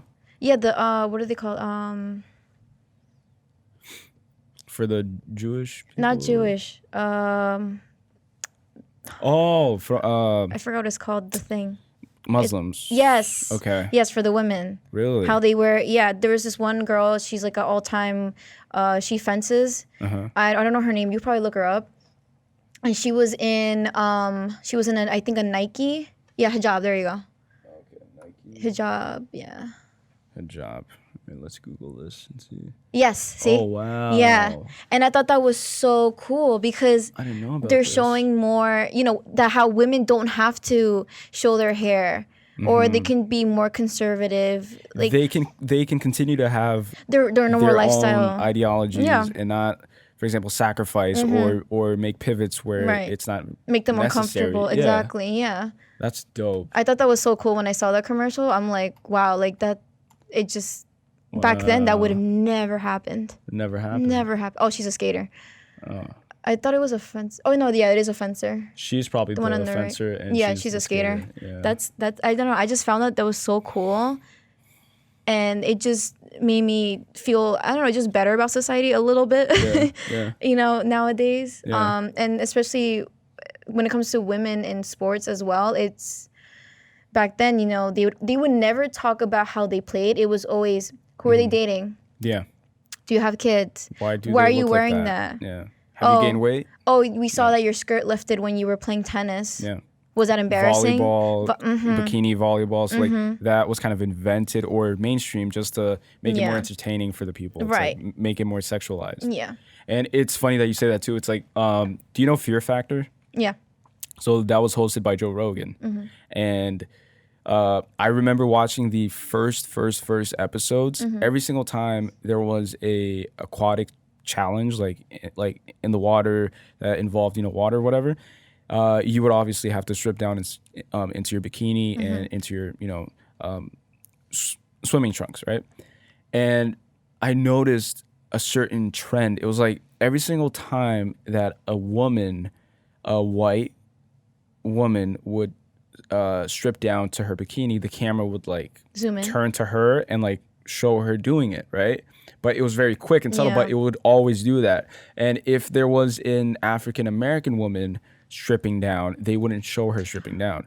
They would only didn't show her notice in the bikini after the fact of like just like talking to Joe Rogan and him explaining the challenge or whatever. Mm-hmm. But they would like put an effort to like show the like the most attractive white woman doing it, and boom, like that would attract clicks. It would attract, you know, more attention. Right. And during challenges, when they were like in these bikinis, the camera would always like zoom. Like for example, if they're like body. dangling off of like a car, the camera would like get, you know, ass shots or whatever, and you know, boob shots or whatever to like keep people entertained and keeping them, you know, coming in and stuff. And I noticed that like very subtle, like those subtle honestly little didn't. things. Yeah. I saw that, I was like, wow, like that's Crazy. I can't old believe. fashioned, yeah. Yeah. But it's what they did, and that show aired, I think, 2001, I think. Yeah, or that's something like an old show. So I started rewatching it on Hulu because Hulu comes with Spotify. So I found it on Hulu. I was like, oh shit, I'm gonna start binge watching this, and then I watched it on the Stairmaster. So not Spotify. Fear Factor. When did it air? I literally can't see the keys on my computer, so that's why I'm always looking up to see if I didn't fuck up anything. When did it air? Does it say? 2001. 2001. Yeah. That was the first episode. Yeah. Yeah. So, for example, like that, it's just this dual stand. Also, going back to the whole social media thing, just like you said, like people keep comparing themselves to other people. And that's when also plastic surgery comes in Plastic too. surgery. Did you see that picture? I think I retweeted it, where they got the Kardashians pictures from like before all the plastic surgery. Like there's like yeah. It was all the sisters together, and then the mom. They're ugly as Yeah. fuck. Oh yeah. They look like the first, different people. Have you seen the first episode of the Kardashians? No. Oh, Never you seen should it. watch that, and you'll see. Oh, that makes sense, and why they did all that. Did all that, and now people want to look like them, and I'm like, that's not okay. It's so counterproductive though. Like think about it. They changed everything about themselves. And now everybody wants to be like them, being that they were never them. It's just a mind fuck. It's like it's so counterproductive. It's like you're trying to be. Basically, they're the ideal right now. Yeah. So they're setting the standard of an ideal family, Have a bigger butt. ideal physique, having that horrific butt that Kim Kardashian has. That It's everybody literally a keeps big drooling. bug with sticks. Like that's how I see it. It's a 14-year-old leg with like an Olympic athlete ass. Like that's what comes to my mind. It just I'm like, doesn't what the look right, fuck? man. It's just It's disproportional. Weird. It's weird. Like go And work out. Going about that too, like we're all about symmetry and like just like you said, like proportion wise. Yeah. So it's weird when you see something like that, or it's kind of fucked up. But we're just attracted to someone that's more like Natural, more naturally symmetrical. Yeah. So when you see something that's kind of like out of the ordinary, Your eyes freak out. It's like what? your eyes That's literally don't know just- what to do, and that's just your brain starts weird. like, whoa, like something's going on here. Like that's not normal. That's really not normal. I'm trying to find. Also, because when I retweeted it, look, see, like this is an example of cartoon priming. So this is the show Avatar. Oh, that's Aang, no, but that's what's the pet's name? little Is it- squirrel thing. Yeah. I forgot its name too. I just know the big one is called Yip Yip. Yep. That's the big one, or is that the saying? No, is that his name, or is that what you say to kind of like? I let's think go? it's what it's. Oh, it's what you say to he go? says. Yeah. Oh, okay. Yeah. Yeah, and I remember the big one and then the little one. That was the Yeah. little one. Yeah. So see how his ears here, like Look what like does that legs. look like to you? Looked like legs, and then that And was. look at his face. So like that's like very like subtle, That's weird. priming. That's And it's fucked up. a fraction of a second. That's mad fucked up. I don't know. I retweeted that shit because like I'll find a lot of these throughout. I can't find the fucking Kardashian one, but I think I saw it but like when you posted it. I know which one Yeah. you're talking about. yeah, basically like that to me is just the same. And then again, And I fell into that too when I was in high lot of school. girls do, like, I mean, it's kind to of this, inevitable. To this day, I don't like my nose. And then when I tell other people, they're like, "What are you talking about? You have a nice nose." Yeah. I'm like, I just been I just always compared myself to other people my whole life. A perfect nose that's curated and created by and when I would see girls surgeon. in my school, they just had a perfect nose and had nothing done. I think they had nothing done. I don't know. But I would always be like, why can't I have that nose? Yeah. Like, why can't mine look like that? Yeah. At the time, and I'm like, oh, when I had, I didn't have any boobs in high school, and now I have. But back then, I'm like, damn, I kind of want big boobs, and I kind of want to do plastic surgery, and I just want to do this to my body. I want to do that, and how come? Because of what you see. Because of what I saw, and how guys would kind of go to that. So you were looking at guys and seeing how they would react to that, and then why you're like, why aren't them. they reacting like that and to the me? funny thing is, now I'm like glad because I wasn't sexualized. Yes. So now, of course I am not trying to sound cocky, but it's just women, when you get older, obviously you develop and everything, but it's not a good thing to be sexualized, obviously, because you don't overtly one. Because I don't want a guy to look at me like that. Like, it's creepy, it's perverted, and I just don't. And it's not also, attractive. You become kind of like a target too. Yeah, exactly. Because there's a lot of fucking weird people out there. Oh yeah, that's why, like, especially with my social media, I'm always careful to put what I spoke about that before, of how you walk into a certain establishment and then you only post about it if you post about it after, like, hours after you're long gone from that location, which is smart as fuck. And I've been told, I'm like, oh, you were there? I live near there. And I'm like, oh, because that's not creepy at all. Like, what? Who says that? I'll be there next time. In the bushes. with my sunglasses and my binoculars. Smelled very good today. Like, what? Like, whoa, dude. Where? What? Who are you? Yeah. So, there's a lot of creepy people out there. Oh yeah, you'd be surprised. No, I'm not surprised at all. Like no, but I'm just fucking up people. Yeah, no, I get it. I mean, the thing is, like, I have this friend. I'm not gonna say her name. Okay. Whenever I would I guess not me, but it's like a general thing now. When you meet someone, you just in a second you want to look them up. It's now normalized. Google search. Like, do they have any criminal records, or if they're wanted by the FBI, right, police and you're stuff. Pushing it. I meant, like, social media wise. Yeah. Social media wise. So you want to look them up. Like, okay, well, is he being truthful? Is he really single? Or is he dating someone and he's just trying to talk to me? So that's how we would see it. Yeah. And when I tell you, she literally could work for, like, the FBI. She would find this guy in seconds. Jesus. In seconds. And all I would do is just describe what he looked like and his name. And she would be like, all right, I got him. And I'm like, how? She's like, I got his Facebook, Instagram. I'm like, how did you do that? She's like, I mean, you just it's not that hard. It's nowadays, not hard though. to find someone You're where they on live. Facebook. A lot of people put too much information on there. Where they went to high school, where they went to college, where they used to live, and where they live now. I'm like, why would you do that? Yeah, yeah. Unless you're like a nobody. No offense, but it's just, why would you put yourself out there? And like you said, there's crazy people out there that will kidnap you, use you, get you for their organs, rape you. All these things that thank God my dad always taught me ever since I was a kid. Stay like, safe. Not even your family. Don't trust your own family. 100%. Always look for signs. You never know, and don't ever look weak.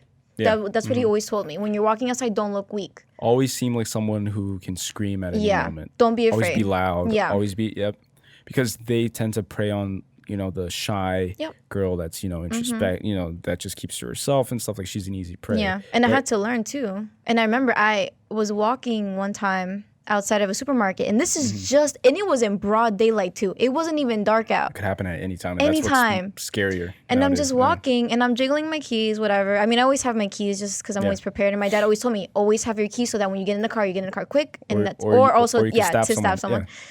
And I'm just like jiggling my keys, and I noticed someone in the corner looking at me, and it was this guy, sunglasses, kind of looked sketchy, weird. Like, he was just standing outside the grocery store doing nothing. Like, he was just standing there watching. Just watching me. Directly looking at you. Had no shame. And I'm just like looking, and I'm walking, and he starts to walk. I'm like, okay, I see. Yep. Okay, all right. Yep. So I know, so I act a certain way. Yep. Or I'd be like, oh my God, yeah, Dad. Yeah, I'm right here. Yeah, I see you. Yeah, I see you in the car. Yeah, I'm coming. And I would be loud about it. I would have my keys with me. And as soon as I see my car, I run in and I lock the door right away. I don't even turn my car on. I just lock it right away. That's smart. and I turn, and it's sad that I have to act that way. Yep. It's sad. It is. And it's frustrating me because we shouldn't, well, women shouldn't. I know, of course, it happens to male too, but more to women, I guess. Way more to women, I think. Yeah. It's just sad that we have to watch out, especially what we wear too. Mm-hmm. We can't wear certain things because it's provocative and it entices men to be more attractive to us. That's stupid. Yeah. Just because I wear a skirt and a crop top does not mean to give the men a right to touch me. Yeah. It's stupid. Like, my mom would literally tell me, why are you wearing that out? Mm-hmm. Men are going to touch you. Why are you wearing that? They're going to look at you. You shouldn't have to worry about that. I'm like, they're going to look at me whether I wear a full-blown suit or like a skirt. Like, what do you want me to do about it? Yeah. And you don't have, and the thing is, you don't have to look pretty. You just have to be a girl. You just have to be a girl. That's what's more fucked up about it. That's the thing. Yeah. You got a pussy? All right, I'm going to go get you. Yeah. Like, it's just like, and it's scary. It can get dark. It can get real dark, bro. Like, it just. But my whole thing with it is like, all right, so if we have laws established to like avoid people get away with things, people get away with it. But that's the thing, though. It's like it's so easy for you to commit a crime like that, even in broad daylight. For example, have you ever seen Split? The movie where that guy has, I know what you're talking about. I've never seen it. Split personality. So the movie begins with a similar take. A group of girls are leaving the mall. 3 girls and one of the girls' dad. And then the 3 girls get inside the car and they're talking about social media, about life or whatever, about school. And then the dad is putting the groceries inside the trunk. Okay. And then the girls don't notice this because they're too busy on their phones or talking or whatever. And the dad is killed behind. And then the guy walks in to the car, gets in, locks the doors. And then he's a sociopath, a psychopath. So like he acts like mad, like chill, like mad, like chill, but like mellow. And then he literally sits inside the car for at least like 5 minutes and nobody notices because they're too like distracted by their phones and they're too distracted like talking to each other. So they thought it was the dad. They thought it was the dad. Oh my god! And then the girl that's sitting shotgun. She notices that something's up and that he still didn't start the car or whatever. And then she slowly starts turning to him.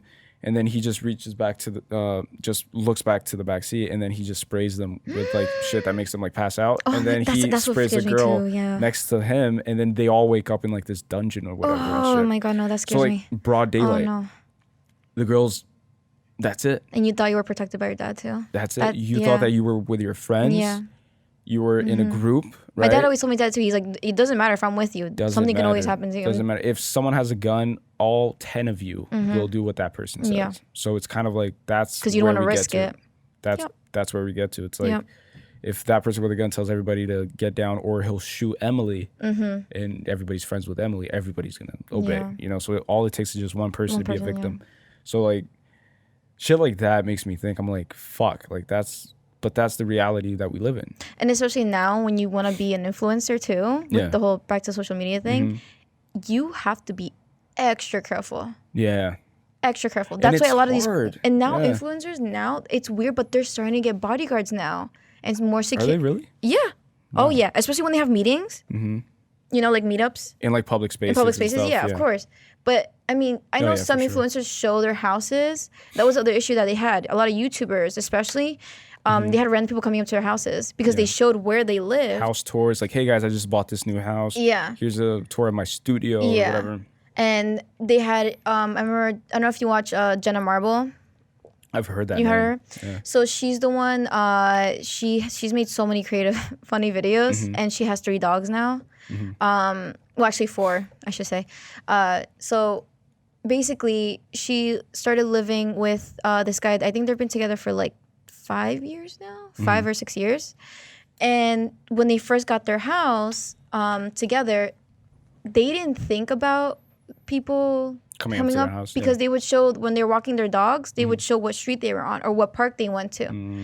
So then people would kind of start stalking them, making calculations and stuff. Yeah, like you said, people are crazy. So they would calculate where they would go and kind of put 2 and 2 together. The time that they would walk their dogs. Exactly. And they would just vlog dark. everything. Yeah. Mm-hmm. And that's the problem. They were vlogging too much, showing too much. That's an issue. And they had to put out a video about it, an issue saying, well, you know, we had to move because people would just show up. And it's not even that. The kids would realize where they lived and they would tell their parents to show up as if it was like some random celebrity's house. Spectacle or something. Yeah. Like a show. Like, oh, let me just show up. And it's always going on. Like, you never get a break. Like, and even at your house. Like, where are you? The other YouTuber, Jake Paul. Jake Paul. But the thing is, he liked it when kids showed up. Yeah. He liked it, likes though. The attention. That's the thing. And then his neighbors would get mad because random kids would start showing up, shouting at them at any time of the day. And then they would get disturbed because of just that mob that's showing up at his but house. then they liked it, and they would, what's the word? They would just kind of make it worse, basically, by telling them, "Oh yeah, you can come," or "Yeah, we'll do this." Well, you know, you'll be lucky enough to kind of tour the house or whatever it is. Yeah. And they were on the news about it, and it's just like, what are you doing? What are you teaching these kids? It's clout, though. Like it is clout. Yeah, of course. In my opinion, like they're trying to like grasp onto any way they can to remain relevant. But they're doing it the wrong way. They're doing it, yeah. Just like the whole Japanese forest controversy with my God. Logan Paul, that him was like bad. making fun of all the dead bodies and stuff. But he did that, I think, deliberately, knowing exactly what he was gonna do, knowing exactly what people would think. The and reaction. he had a choice to upload it or not. It was a choice. He still probably chose to watched upload that video like multiple times to make sure that there's no like errors in editing, and thought about it, uploaded it, thought about a caption, thought about a description. So it's like it didn't like just like sorry, my bad. Whoops. No. Like he that was very planned out. And especially now with all like the people working for him, he obviously knew what was being put out. He knew what was happening. And the reaction he made. He got media time. He got, the name Logan Paul is now known more than ever. So it's kind of like it's so all many marketing. Yeah, it's all marketing. It's all course. strategy. It's all trying to be relevant. And then he came out with like an apology video trying to be like wholeheartedly saying like, "Oh no, I apologize." Like almost crying. But he's an actor. Like that's what they do. Yeah. And vlogging is interesting because I don't know if you know this, but I went through a vlogging phase where Me too. there was like a videographer that was like following me around and like filming everything and stuff. Oh, I didn't have that. But I was doing it as like an investment, I guess, to like show the whole fiber fitness process and like the behind the scenes and everything. But what I realized was something like I felt like I was like putting on a performance rather than showing the authentic behind the scenes. So it's very counterproductive in a sense where it's like the whole intent was to show the behind the scenes of the whole process. It's like follow me around, whatever. But then you're putting on a performance that's not you, so it's artificial. Right, because you know someone's watching you. Because you know someone's watching, so you would get to a certain point where you would keep I kept telling myself, I was like, all right, so what can I tell people now that will be motivational, that will inspire someone, that will be educational, even because you want to be entertaining. Like here's the tip, like I just met with so and so, like this is what happens, this is what you guys should do or whatever. And then it's just me putting on a performance and just like acting, living my life for other people. And then I started I did I think we did 8 episodes, and then I just stopped. I was like, I can't do this. Yeah. Like again, it all comes back to that whole deep rest thing. It's like I need deep rest, and I'm working on something right now, and it was getting in the way of my creative juices, I guess, or it was clogging my creative juices. Like I wasn't able to be creative because I was trying to be entertaining. So it's like trying to And a lot of YouTubers had to fall back on that too. They had to stop uploading videos every day because a lot of YouTubers were doing like the everyday daily vlogs and stuff. Yeah. And it just consumed them. They're like, well, do we just put on a show just to look entertaining, because what we're doing right now is boring. But then again, like they didn't want to I guess lose followers because they didn't put on a video, and people are expecting a video from them, and they just didn't want to seem boring that day, and they just needed to put a video, so they just made up something. So it's not like authentic, and like you said, it's like putting on a show. It's not, it could only take so much of your energy and mental health. That's just, it's a lot. So now a lot of people that I follow that are YouTubers, they have cut down their videos, like uploading videos. Like not every single day. Not every day. It's more like once a week or every other week. Because like think about it, you're living your life every single day trying to like fabricate an entertaining story. Like Jake Paul and Logan Paul are great examples of this because I've like viewed some of their videos, and they're crazy. You can tell like a common pattern. Yeah. Of like they're always like doing crazy shit first. And if you notice, like every single video of theirs, it's like 15 seconds, cut. 15 seconds, cut. 15 seconds, cuts. Like, hey guys, whatever, cuts. They do that to retain your attention because attention spans nowadays are like 15 seconds, kind of. So it's like if you keep like a whole, for example, me just like walking down the street, long ass street, just talking to the camera, nobody's gonna watch that shit. Like nobody's for like 5 minutes. Just it depends on the audience you have. Yeah. If they like that, they'll watch you. But if they know me for that, for example, like for example, if Gary Vee did that, he would have a lot of people watching it because like that's what it's he's him like for. giving you know valuable information and stuff. But these people don't even have much value to contribute to you. It's like mostly they just do it more for entertainment purposes. Like, so if the more crazy they are, the more views they'll get. Yeah. Kind of like what you said, they do it for publicity. Yeah, it's just like telling a monkey to dance for you. It's like it's just like they're just dancing monkeys that have access to information, technology and stuff, and just creating. So to me, it was just kind of just off-putting. It was like, like it gets tiring. It gets like, also I hate the idea of being compared, right? Like to me, it just stresses me out to a point where, for example, I was doing the whole vlogging thing. It's inspired by Gary Vee's form of vlogging. Like he has D-Rock, which is the guy that films his stuff, and he walks around, goes into meetings, you know, drives throughout Manhattan, and you know, that's his style. So like it was inspired on his style, which I was like, oh, so I'm gonna do that with Fiber Fitness. And then I got like subtle comparisons here and there of like, oh, like you're, you know, Gary Vee of New Jersey, or you're trying to be the Gary Vee of the, you know. And you don't want a comparison. You want to be your own person. Me, yeah. Like I'm Cali Lacerda. Like that's kind of reason why I had to stop putting my workout videos because oh, that's a good topic to get into. Yeah. So many women that I know that are like, they're like, for example, I don't know, Becky G Fitness, and then there's another girl that has the username as, or use my for me, for example, Tanya Andrea Fitness or whatever, and they all put the same type video. Of content. Yep. I don't know how these people can keep watching it, but it fucking bores me. Yeah. It bores me. 100%. And then I got bored putting the same videos. So I can't do it. Like I just rather put different content because I'm not just a fitness person. Yeah. I don't like when people are like, oh, I want you because you do fitness. I'm like, okay, what about else? Like, what other things can I contribute? Like, I just don't want to. What value are you giving to people? Exactly. I don't want to look like just a fitness type. Yeah. You know, I want to do other things in life too. Yeah. But it's that the whole fitness industry and all that stuff. There's so many people you can follow that do the same stuff. Yeah. Yeah. You know, it's just so super saturated right now. Like same thing. I think the hashtag fitness is one of the most popular ones on Instagram right now because everybody's into fitness too. If you think about it, like all of your favorite celebrities, your favorite authors work out. You know, like everyone works out. Everybody works out in the morning. Like Bobby, Logic. Bobby. I call him Bobby because Bobby we're like intimate. You know, like, we're boys. You know, like, I'm actually meet up with him after this. So, but anyways, so like Logic, for example, he did like a mini vlog of him showing his day. And first thing he does in the morning is he works out at his home gym. And then he said that that's something that he has to do. Yeah. And if he doesn't do, he feels off throughout the rest of his day. Yeah. And it puts him in the right mindset, the right state of, you know. But, you know, so everybody's doing it. So, like, how are you going to penetrate a market? Because I view it as like a market, you know, like it's a content market. It's like you have your product, which are your videos and your pictures or whatever, and you're introducing it to that market. So it's like, what makes your stuff different? Stand out. Yeah. It's very hard for you to do that. Yeah.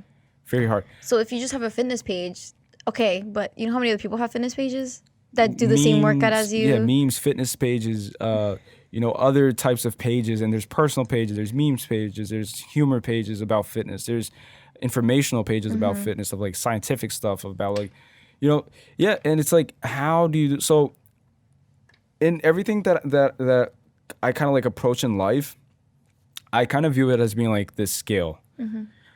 So basically it's like, all right, if everybody's tilting or going on this side, that means that there's an opportunity for people who are like courageous enough to go on this side. So like that's everything I've ever done in my life. Like Fiber Fitness is a product of that. It's like me going against the grain and trying to like create something that's going to be like unique. You know, like I'm not like Christian Guzman. I'm not like so-and-so. I'm not like, this is me. You want to be Cali. I want to be Cali. Yeah. So, but of course, all these people inspire you, right? Like all of your idols, like they influence your development. Right, They help curate and morph you. Because it's your role models. Yeah. You want to be like your role models. But again, you can't be exactly like them. You can't. And you shouldn't try to be. Yes. And you shouldn't want to be. Like I think that the problem starts from the want. It's like I want to be so and so. Like you shouldn't want to be. Like you should be yourself, but the best version of yourself that you could possibly be. So it's like, for example, do you know that famous speech from, I forget his name, the guy that says, all right. Matthew McConaughey. Yeah. So his speech about him chasing the person that he's going to be like 10 years from now, 20 years from now, 30 years from now. That's one of my favorite speeches because it's so true. Like if everybody tried to do that, they would realize just like how much more productive and how better they would be if they aspired to become the person in 10 years. It's like, oh, like who do you want to be when you grow up? I want to be me 10 years from now. Yeah. It's like, who do you want to, like, what level of success are you aspiring to achieve in business or whatever? Are you trying to be like on Bill Gates level? I'm like, no, I want to be the level that I'll be in 20 years. It's like, that depends on who I am right now. Yeah. So it's like, it's like let them influence you and add value in form of inspiration, motivation, but don't let it like, don't try to be like just like them. And it's hard too because I did notice how now I'm putting content that's not fitness related, and I did lose followers because of that reason. Really? But at the same time, I got more likes, which is the funny thing. So I found that kind of weird, but also a good thing because it kind of shows what content people want to see from me. Okay. Even though I did lose followers. Okay. Most of my followers that I lost were fitness people, mainly girls. Yeah. Because I wasn't putting the same content as them. So you think that that's weird, right? I mean, I think it's weird that I got more likes, but I lost followers. That's the weird thing that I thought. But then again, it kind of helped me to realize what content I should be putting out. And the content I was putting out more is more me. It's more authentic. It's more authentic. It's more personalized. Yeah. So I'm not just putting fitness. Yeah, I put fitness still, but that's not all of my content now. Yeah. I put more lifestyle content, like me going to a museum or me going to a park, me with my dog, just how I am. And if people want to see me, I want them to see me for me, not because of, Tanya, I work out and this is what I do. And you work out, so I follow you because fitness. And I'll still include that. Like, that's the thing. But I also want them to see how I live my life or what I like to do, my hobbies. Besides fitness, besides being that, fit girl or whatever box that you want to put me into, and that's what I don't like. No, and it's funny that you say that because it's like, just like you said, certain people stop following you because they were fitness people, so they were in it for the content, in it for the how it benefits whatever them too. It was, and then you started post, and then you didn't like necessarily gain more followers, but the followers you had retained started liking more. And I feel like that's what's going on. Again, it goes back to the first thing I said when we started. It's like people gravitate towards podcasts that aren't as produced. So it's kind of like, instead of having a flashy, crazy setup or crazy introduction with like all of this crazy shit, I've noticed that that's what most podcasts nowadays, like that's what they are. So the few podcasts that stand out are the ones that are more natural, that are more like personalized. It's like, that's Joe Rogan. So like Joe Rogan comes on, he'll say like, what's up, freak bitches or whatever. And then like, that's him. Yep. It's not a robot like, hello guys, this is episode, welcome back to the podcast. It's like radio shows. It's like, it's so robot. Like I could do that, but that's not me. But that's exactly. So like the intro of this podcast, I have no idea what I'm going to say once you like leave us. Like I'll come back and like, edit it. Yeah, just like add on to the whole intro. I'm just gonna speak into the mic and say I sat down with Tanya, we spoke on various different subject, whatever. But that's gonna be like natural. It's gonna be like something real. And also it kind of like, for example, it breaks that facade. I feel like the more superficial and the more you try to act a certain way, the bigger the barrier between you and anyone who's like watching. Yeah. So, for example, when Joe Rogan does that, I feel like he's talking directly to me, right? So, like, it's not him, like, putting up a persona. And the more natural, I guess, or just like you did, the more you there is, the more closer you are to me, I feel like. Okay, so the more authentic you are, the more... So you attract certain people that either want to be like you or that have the same interests as you, but also they make it personalized where it just makes them feel comfortable and real. It's real. Yeah. Because like right now, everything's superficial. Oh, yeah. It's like you post, for example, think about it. You go on someone's Instagram, every picture represents 1 nanosecond of like that flash. It's like that flash, that moment they posed in that way at that spot with that car, and with they don't that always girl, look like, with that whatever. And like that's not 24 hours. Like that, but people think it is. They though, think, which is the genius behind social media. It's like everything that's there defines that person because that's them. Yeah. So that's the genius behind it. It's like people don't think about, all right, so what about the other 23 hours and 59 seconds? Yeah. You know, like of their day, like are they always like that? Yeah. It's not. And people force it. For another thing that I realized too is I put up a story and I honestly I was still figuring out this whole IGTV thing because I didn't know. Yeah. I didn't know it also posted on your Instagram like as a post. Oh, you can do that. You can, right? but I didn't know the setting was like that already. Yeah.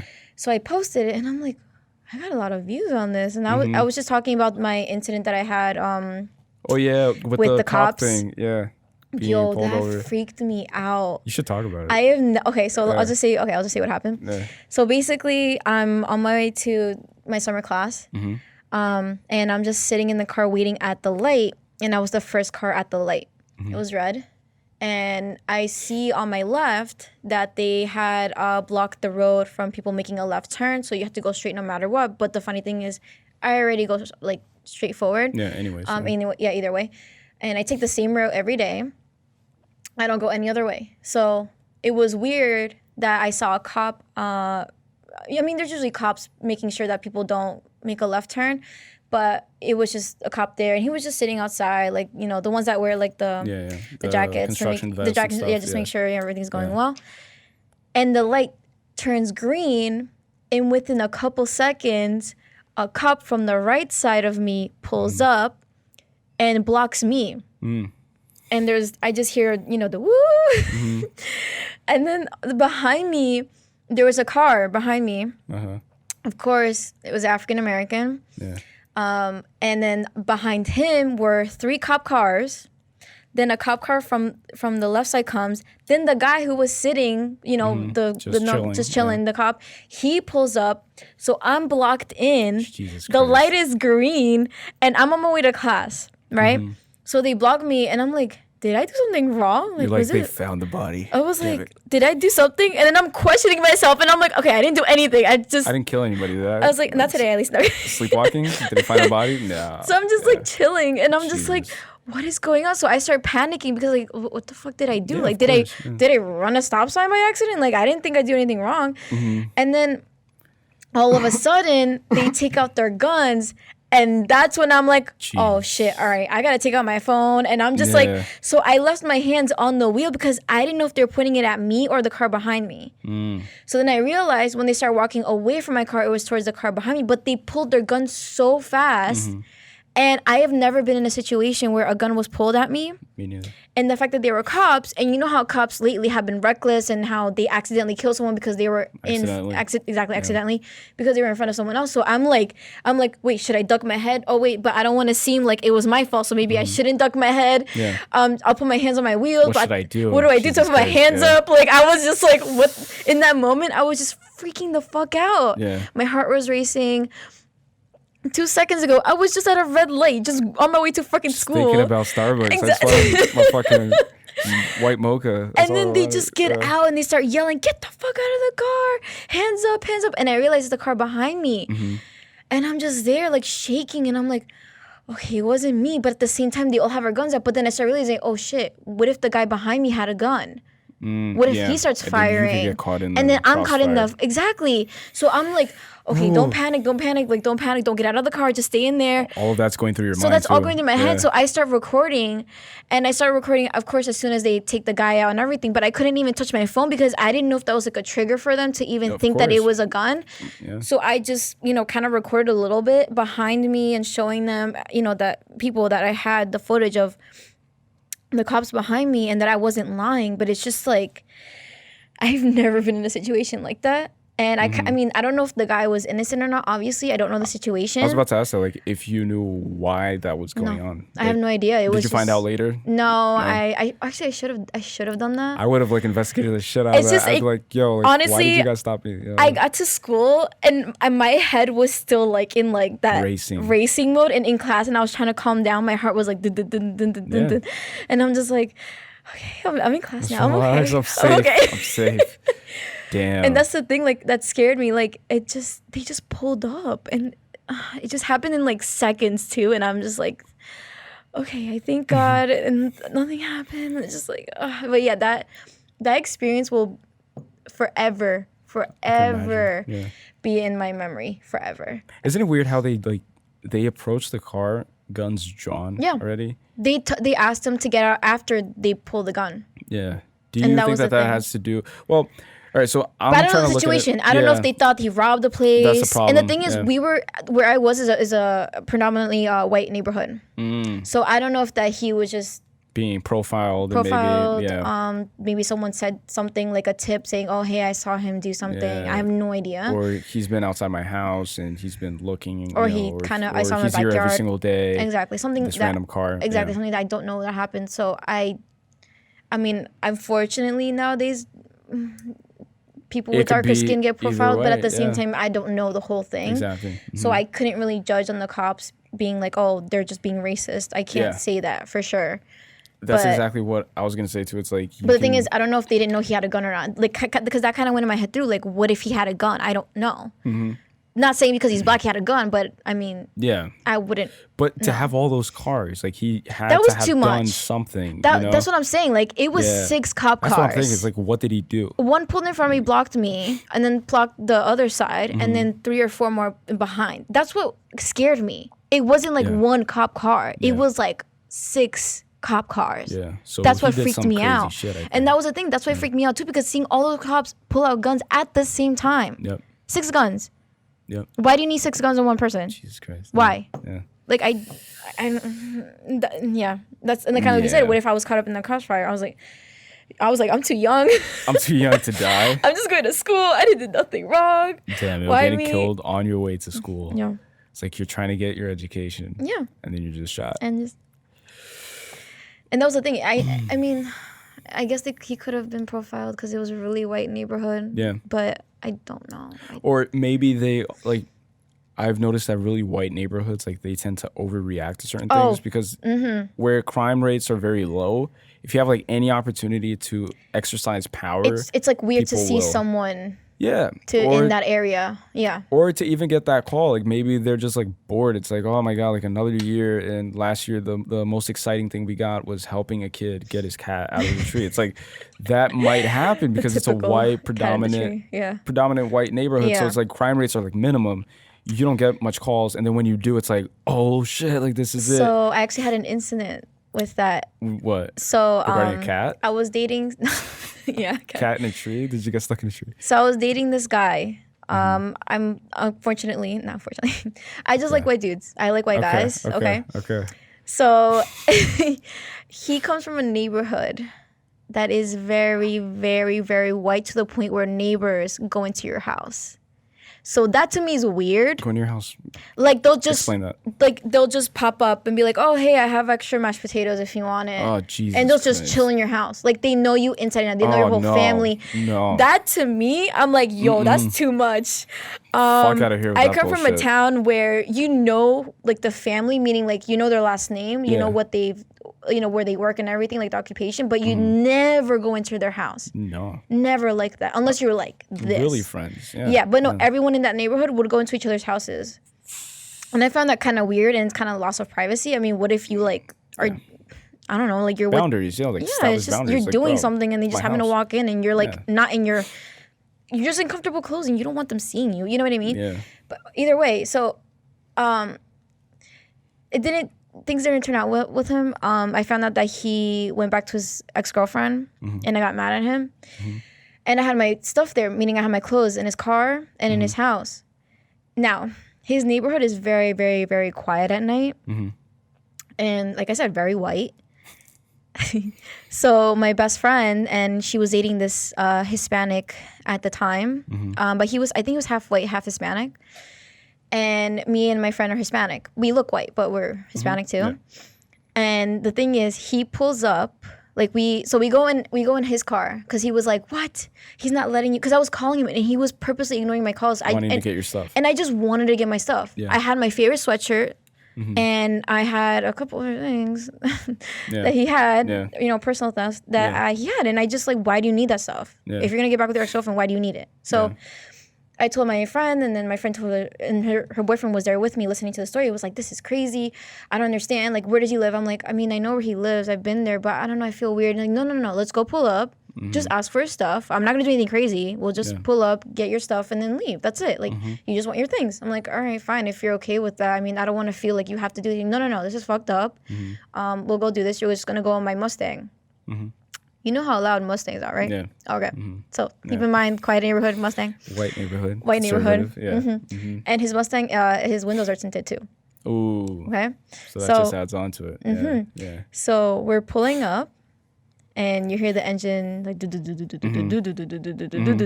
the whole time. So quiet and peaceful. And you're just pulling up. You guys fucking it up. You're so loud. Fuck. And he purposely runs his engine. And I'm like, why are you doing that? I did not want to. Just to provoke them, I guess? Just to kind of scare him. Yeah. He, again, that was my best friend's ex-boyfriend at the time, but they're not dating anymore. Yeah. And a cop pulls up because the neighbor called. Jesus. Called the cop on us. How quick was the response from like when he revved the engine to the like 5 seconds. 5 seconds. Really? Yeah. I kid you not. What we the pulled fuck? up and we parked at maybe like a house down. And then he just revved. And then their neighbors saw us, turned on the lights, looked out the window, and we saw, and we're like, we're gonna get the cops called us.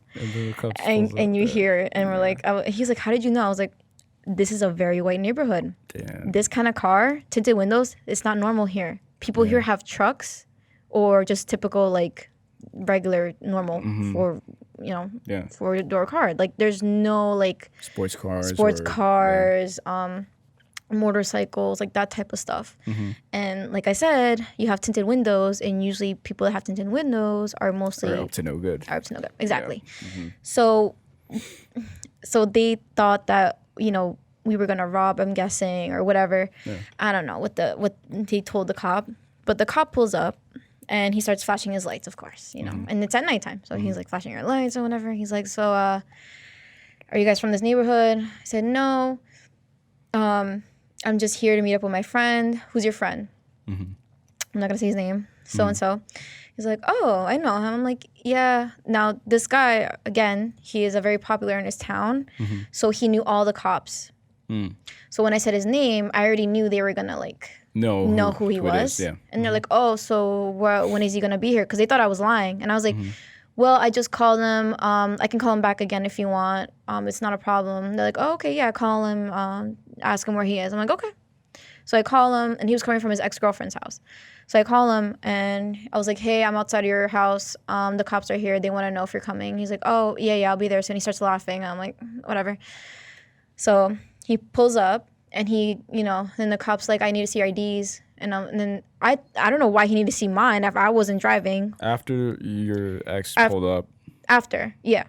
He needed to see my ID, my best friend's ID, and my best friend's ex-boyfriend's ID. Who was driving? Why didn't he see all three of our IDs if I wasn't driving and neither was she? Fuck. Right. So he saw all of our IDs. He saw that me and my best friend were from this town, and then the other guy was from a different town. But it was nearby. So he knew that we weren't from this area, which I told him the truth. I told him we're not from this area. So the guy pulls up, talks to the cop's laughing with him, then this and that. Like, oh, it's my crazy ex-girlfriend. You know how it is. I'm just I'm just here to meet up. No, they're not a threat, blah, blah, blah. The cop leaves. And then he comes back to us. Well, before he leaves, comes back to us, like, okay, well, drive safe. Whatever. The bullshit. And he just left. And then I get out of the car and meet up with him. I was like, so... I need my shit. Can I get my stuff back? Yeah. He's like, well, let me explain. I was like, I don't want to hear anything. You lied to me. You said you broke up with your ex-girlfriend, and now you're getting back with her, and you ghosted me for 2 weeks after you took me to a cabin place, and we had like a romantic getaway, and then all of a sudden you say bye to me, and then I don't hear from you for 2 weeks. Yeah. I just want my stuff back. I don't care what you did. I know for a fact you got with your ex-girlfriend because you we couldn't talk on the phone for that long because I knew you were with her and I heard her in the background. So I just want my stuff. That's all it is. I don't care. I don't want to be with you anymore. It's fine. It's over with. I just want my stuff. He's like, okay, fine. He's like, but let me just explain. I'm like, I don't care. Just give me my stuff. So I get my stuff. He's like, oh, you're not even going to give me a hug? Bye. I was like, no, like, fuck you. Leave me alone. Don't ever talk to me again. And da-da-da. And I get my stuff, and then we leave. And so that was probably the only other time I was scared of the cops because I just didn't think that I was a problem or doing anything wrong. I was just there to get my stuff. But basically, it's just white neighborhoods. A white neighborhood. So it was weird seeing, even when I was with him, it was weird seeing neighbors like go in and out of there. Just how close they were. Just that neighborhood though. Now I know not all white neighborhoods are like that, but I just found it kind of weird. That is interesting too. It's like, for example, my neighbors, I don't think I've ever looked into their faces. I don't think. It's like, obviously I have, but it's kind of like that very cold relationship where I'll go I'll park my car in the driveway, and then if my neighbor's, washing his car, I don't even look at them. It's like, we don't have any form of communication. And it's like very minimal, right? None. Oh, wow. None. Like not even a hello, not even a hi, not even a bye. And they're ethnic. I don't know if that's the right term, I guess. They're Indian people. Okay. Yeah, so ethnicity. Maybe ethnicity, I Culture. think it does play a role in like just how you interact with your neighbors and stuff. So like I've noticed that, for example, this whole community that I live in right now, most of them are Indian and they mostly converse amongst themselves. Yeah. Which is understandable, I guess, because they, maybe that's a part of their culture, that's a part of their religion, and they like, speaking to people that are like them. And I actually need to go pee. Oh my God, same. I've been holding it. Same. So, do you want to just pause real quick? Yeah, can we pause? Yeah. Yo, I was waiting for you. I was just like, I can't even concentrate that well because my bladder I'm is. like, I need to pee. Jesus Christ. All right. So hold on, guys. We're going to take a quick break. We'll be right back. All right. And we're back. Oh, yeah. Branding. # branding. Eventually, what do you think, in your opinion, what do you think I should do? See, like right now, I just want to touch on this because it's probably something that everybody goes through. It's like when I was all right, first of all, guys, we're back. We took a quick break because I was literally just about to pee my pants. We both were about to pee our pants. We both were about to pee our pants. And that's mainly because of coffee and because of Starbucks. Yes. But basically it's like during those at least 20 minutes where I was like holding it in a lot, I couldn't like really concentrate that well. Like I'm here, but at the same time I'm struggling and praying to God that I don't pee myself. First of all, because it's the first FiberCast episode in the brand new studio. So imagine it's like, oh, brand new studio. How did the first episode go? And I peed myself. So it's not a good look for the brand.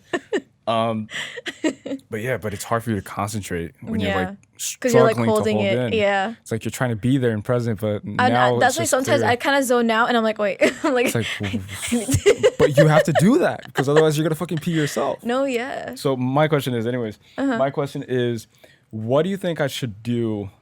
Like, I'm gonna start asking each guest this, and then obviously if it's like a plausible thing, like obviously like if they say like, oh, you should buy a astronaut statue and put it somewhere, I'm not gonna, but I kind of want to ask each guest because then they'll help me like kind of create the whole studio. And then what do you think, like what's one thing that you would do to the studio considering all the space, even those corners over there at the bar section, like what would you add on to it? Anything If it was, that makes it you. So anything that represents you. That has a bigger meaning behind Yeah. it, a more sentimental value. So for example, you said just like me, like I love Jim Carrey, so I think you should have something with Jim Carrey. Yeah. Jim Carrey. Just like Michael Scott. Something like I'm that. a huge fan of The Office, so I got Michael Scott. Yeah. Like a quote of his, I guess. Yeah. And do you think what do you think I should do with the wall? Because there's this stone wallpaper. My sister recommended that I continue it that way and then leave this strip of white for paintings and stuff, and then just continue the same pattern that way from the one-way sign all the way to the wall, and try to do the same over here.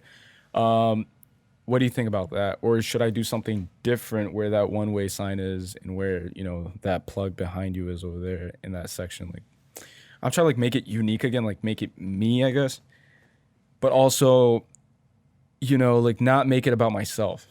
Because I can't make it about myself because that painting over there, that it's called Rose from the Concrete. It kind of encapsulates the whole idea of what an outlier is, what, anybody who aspires to achieve a certain level of success in life, they have to go through all those steps in order for you to rise Right.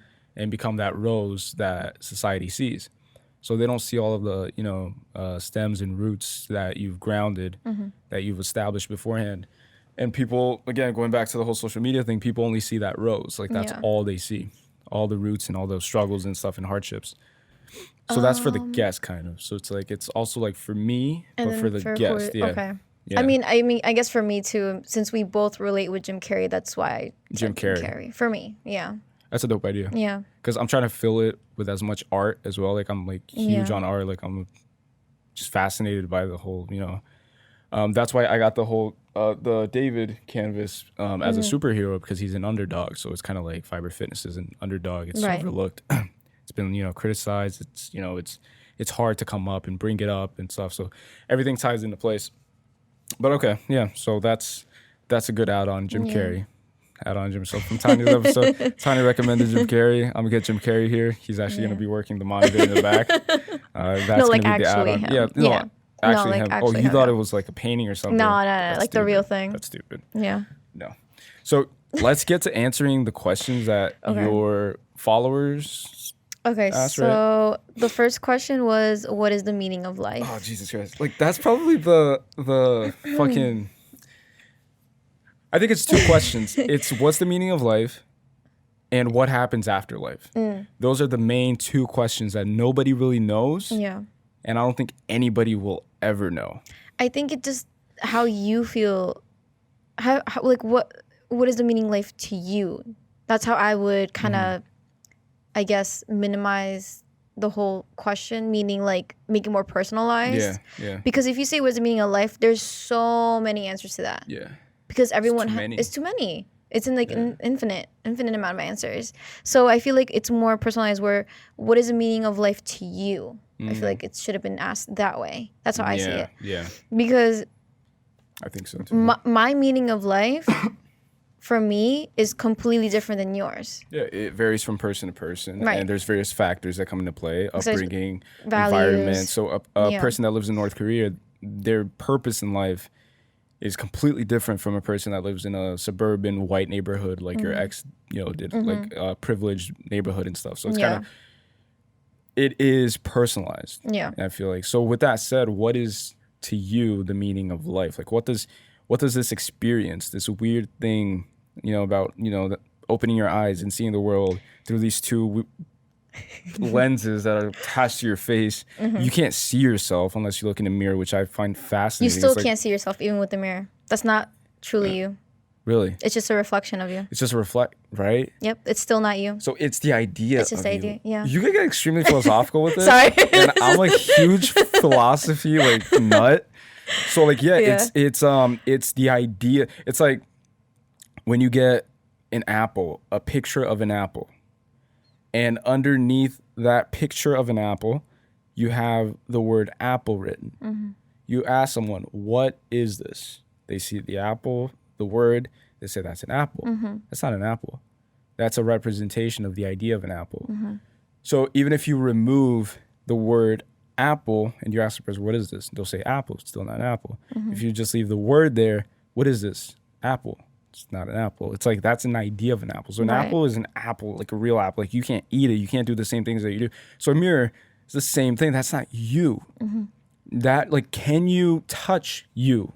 You can't. Nope. Can the mirror, like if you were to just like do some crazy shit, like shit in your hand and throw it at you, when you throw it at the mirror, do you get shit back at you? No, right? So that's not you shitting in your hand and throwing it at the mirror. You will never in your life see yourself. Never. Oh, that's deep. You will never see yourself. Jeez. Never. And it's crazy because it's going to sound really weird, but ever since I was a kid, still to this day, when I stare myself in the mirror, low key, it freaks me out. Why? Because it's just the feeling that that's how people look at me, and the fact that I will never look at myself how other people look at me. Wow. Yeah. That just... So it freaks me out. Yeah.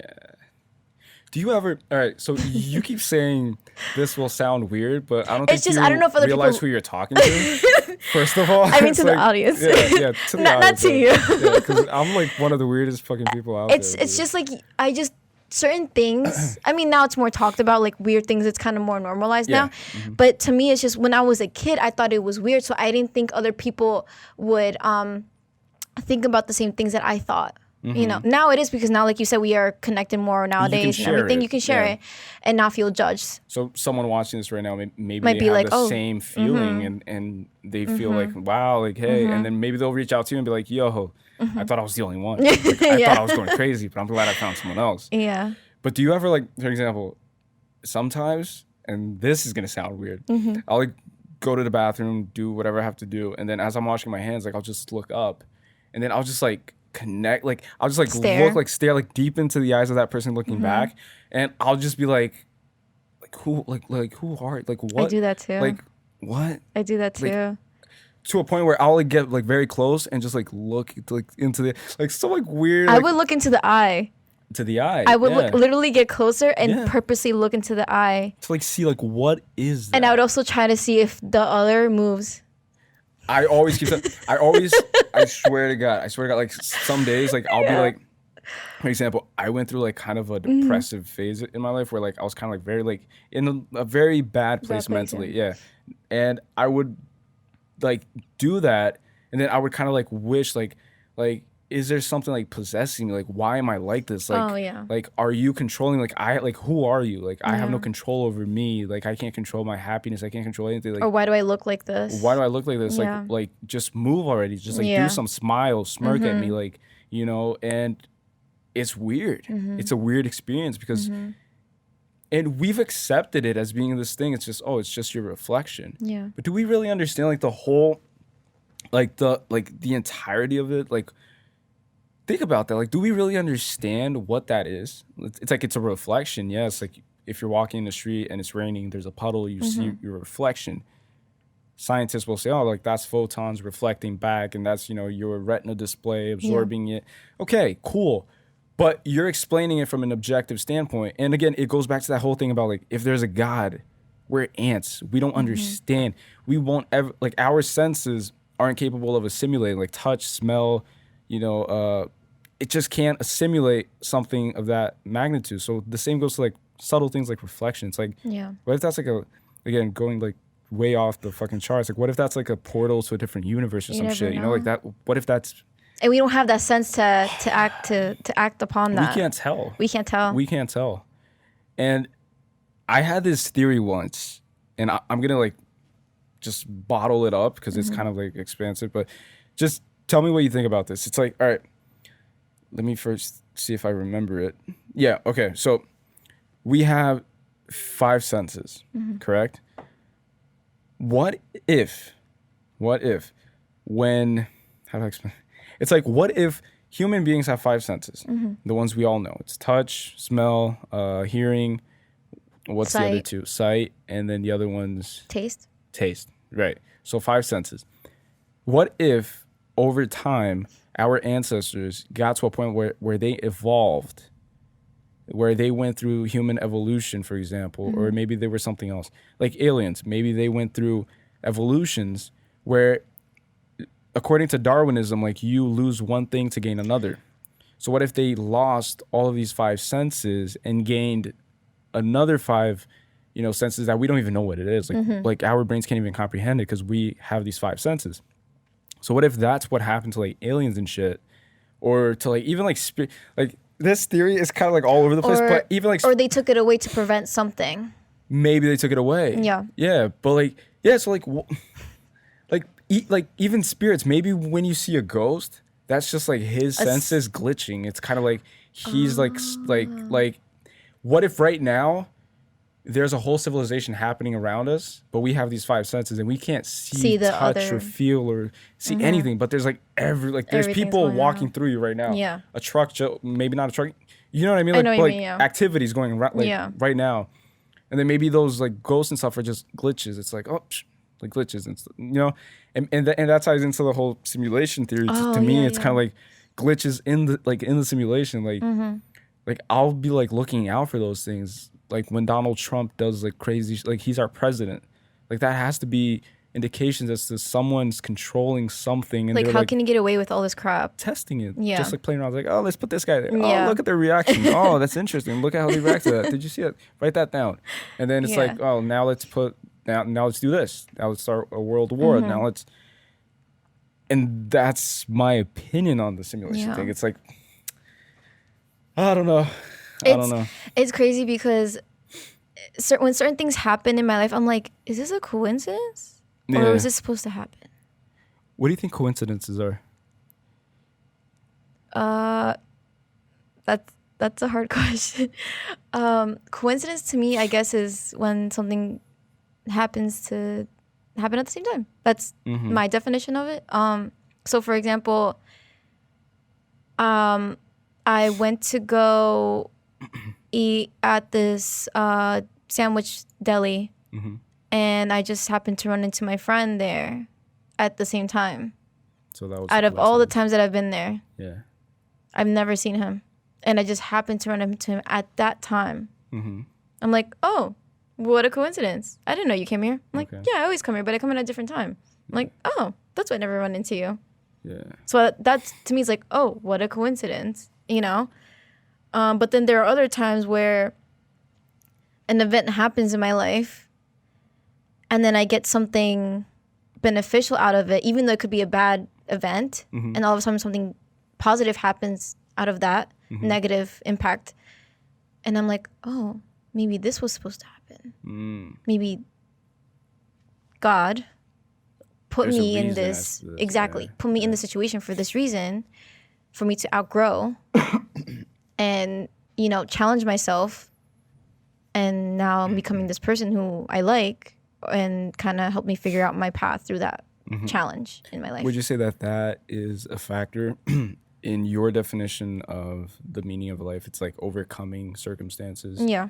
It's like, because I really believe in that. I believe, for example, that's the whole painting is regarding that. It's like overcoming those circumstances leads you to like a beautiful outcome. It's like you become a rose. And like to me, the meaning of life in the end is happiness. That to me is the meaning of life. Just happiness in what I finally become. And then I guess not finally become, but what I want to strive to be the rest of my life, I guess, in a way. Okay. And just be at peace for the most part. With yourself. With myself, others. Yeah. And not live a life of regret. I don't mean by happiness being like, oh, put a fake smile or like be happy 24/7, but just content with what you've done thus far. Yeah. And legacy. Yes. Yeah. 100%. Like for me, it's legacy and my impact on others. It's like more so because I do believe that you can become immortal in a sense where you're immortalized amongst people, right? So Martin Luther King died, but he still lives, right? So he's still a thing. Like Michael Jackson died, but he's still alive, right? So to me, that's the whole, I guess, meaning behind life. It's because like to me, it's very hard for me to digest the fact that, hey, we're gonna like live on this planet for maybe 80 years if you're lucky, if nothing else happens to you, if you don't get a disease, if you're not killed, if you're not whatever. 80 years on this planet seems like a lot, but it's really not. So what's the point of living those 80 years if you're just gonna vanish like that afterwards? Like that's why my whole thing is legacy. Yeah. Like that's what motivates me. It's like not just like impressing people and saying like, oh, I'm Donald Trump and I have all these buildings with my name in gold on them. That's my legacy. Like he's leaving back a very divided legacy. Like it's not going to be great. He right? kind of shows off like money. Like money's money happiness. defines them. Yeah. And that's the biggest mistake. It's like money is a construct. It's like it's something that we made. And I don't know. It's like you want to leave something behind that helps others in the end. That's valuable, but not money per se. Yeah. Because like to me, the biggest, like the most valuable currency is the impact that you have on others. So it's like, it's what people say about you once you're not here anymore. Yeah, it's like, oh, like he changed my life. He helped me this, or he changed my mindset. He helped me realize this. It's just the influence and the impact that you have on other human beings. It's like, because everything else is irrelevant if you think about it. Like if you date back to our ancestors, like they didn't have money, like the cave people. Like they didn't really. It was all about family bonding, tribalism. It's like you help me, I help you. We build this and stuff. And he's a mighty warrior. He's remembered forever, and his name will, be honored. It's all about that. I feel like. And also the creativeness at the time was how they would draw in the cave. Yeah. What they showed, that also shows what they left behind. Yeah. Storytelling. What they used. Yeah. Back then, the tools. And it's fascinating to me. It's because like we're storytelling animals. Yeah. Like that's where human beings are. Yeah. So everybody, for example, that's the whole idea behind this podcast. It's like, I had one person, I'm not going to state his name, but he advised me. He was like, hey, but like this makes no sense. I mean, it's called FiberCast, okay, and the motto is for outliers by outliers. But like, why are you inviting all these people who aren't outliers? I mean, they're nothing special. And then him saying that to me, just struck a chord to me. Like I was like, wow. I was like, see, but that's the reason why I want to do it. It's because like this one person kind of encapsulates and represents what society thinks too. It's like, they're not an outlier or special to you maybe, but they like everybody has a story to tell. Everybody has like something that they went through that will inspire other people, that will help them get through shit. So it's like everybody has the ability to be an influencer. And that's one of the questions that we got by Steven. Shout out Steven. He asked like, what do we think about influencers nowadays? Yeah. He said fitness influencers, but I'm going to just say influencers in general. Everybody's an influencer. It's just that now we've allocated like attributed like the amount of followers that someone has. Yeah. So if they have 300,000 followers, they're an influencer. If they have 30, they're just nobody. They're just weird, I guess. Which is crazy. It's crazy nowadays. But you can influence everyone. Like the guy at Starbucks, like if you smile at him. Oh, yeah. If you like, just say thank you, open the door. You're an influencer. Like you're influencing people's life and you're doing something like positive. It's like, but people don't realize that. And then people, again, and then the idea of being an influencer ties in with being famous, with being wealthy, with being rich, with having the Ferrari, the girls, the trophy wife, the whatever it is that you want. And that idealized idea of success. Again, what's success to you? Like, what do you think success is? Because like to me, I always tell people this, it's like people have a destination in their head. It's like success to me is when I become this and this and this. And I'm at a house in Malibu and my husband is 6'6". He has this 8-pack, not a 6-pack. Shout out to. Yeah. It's like, and my kids, 2 kids, have green eyes and we're a happy couple. It's like that is the wrong thing to do in my opinion. Because you're setting yourself up to fail. You're setting yourself up to fail. No, to me, success is it's basically I just kind of so of course I want to have kids. So basically to me, when I truly think I'm successful is whatever I leave behind to them that they can pass on to their kids and kind of like our generation of families. So for me, I obviously don't come from a family that, comes from money.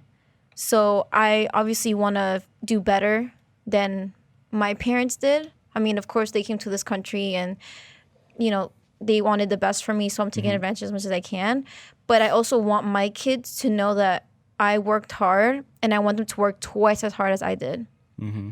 So I want to leave them something that they can use, not money, but, you know, maybe something that I created that they can also help out with that, or even expand on that. Whatever, you know, of course there might be better technology, obviously, because we're all always advancing in that. Yep. But hopefully their mindset is you know, good morals and so just basically establishing a firm foundation for them to build on. Exactly. And then hopefully they pass that on so forth, hopefully, because I know, you know, nowadays it's like hard. You said, like an influencer can just influence you into doing whatever, but that's kind of like when I feel content, is when I have my family and knowing that they're okay. So that's basically your version of success. Yeah. Of course, kind of like what I said before, like the meaning of life. I want to be happy and content, but I also want my kids to not go through what I went through as a kid.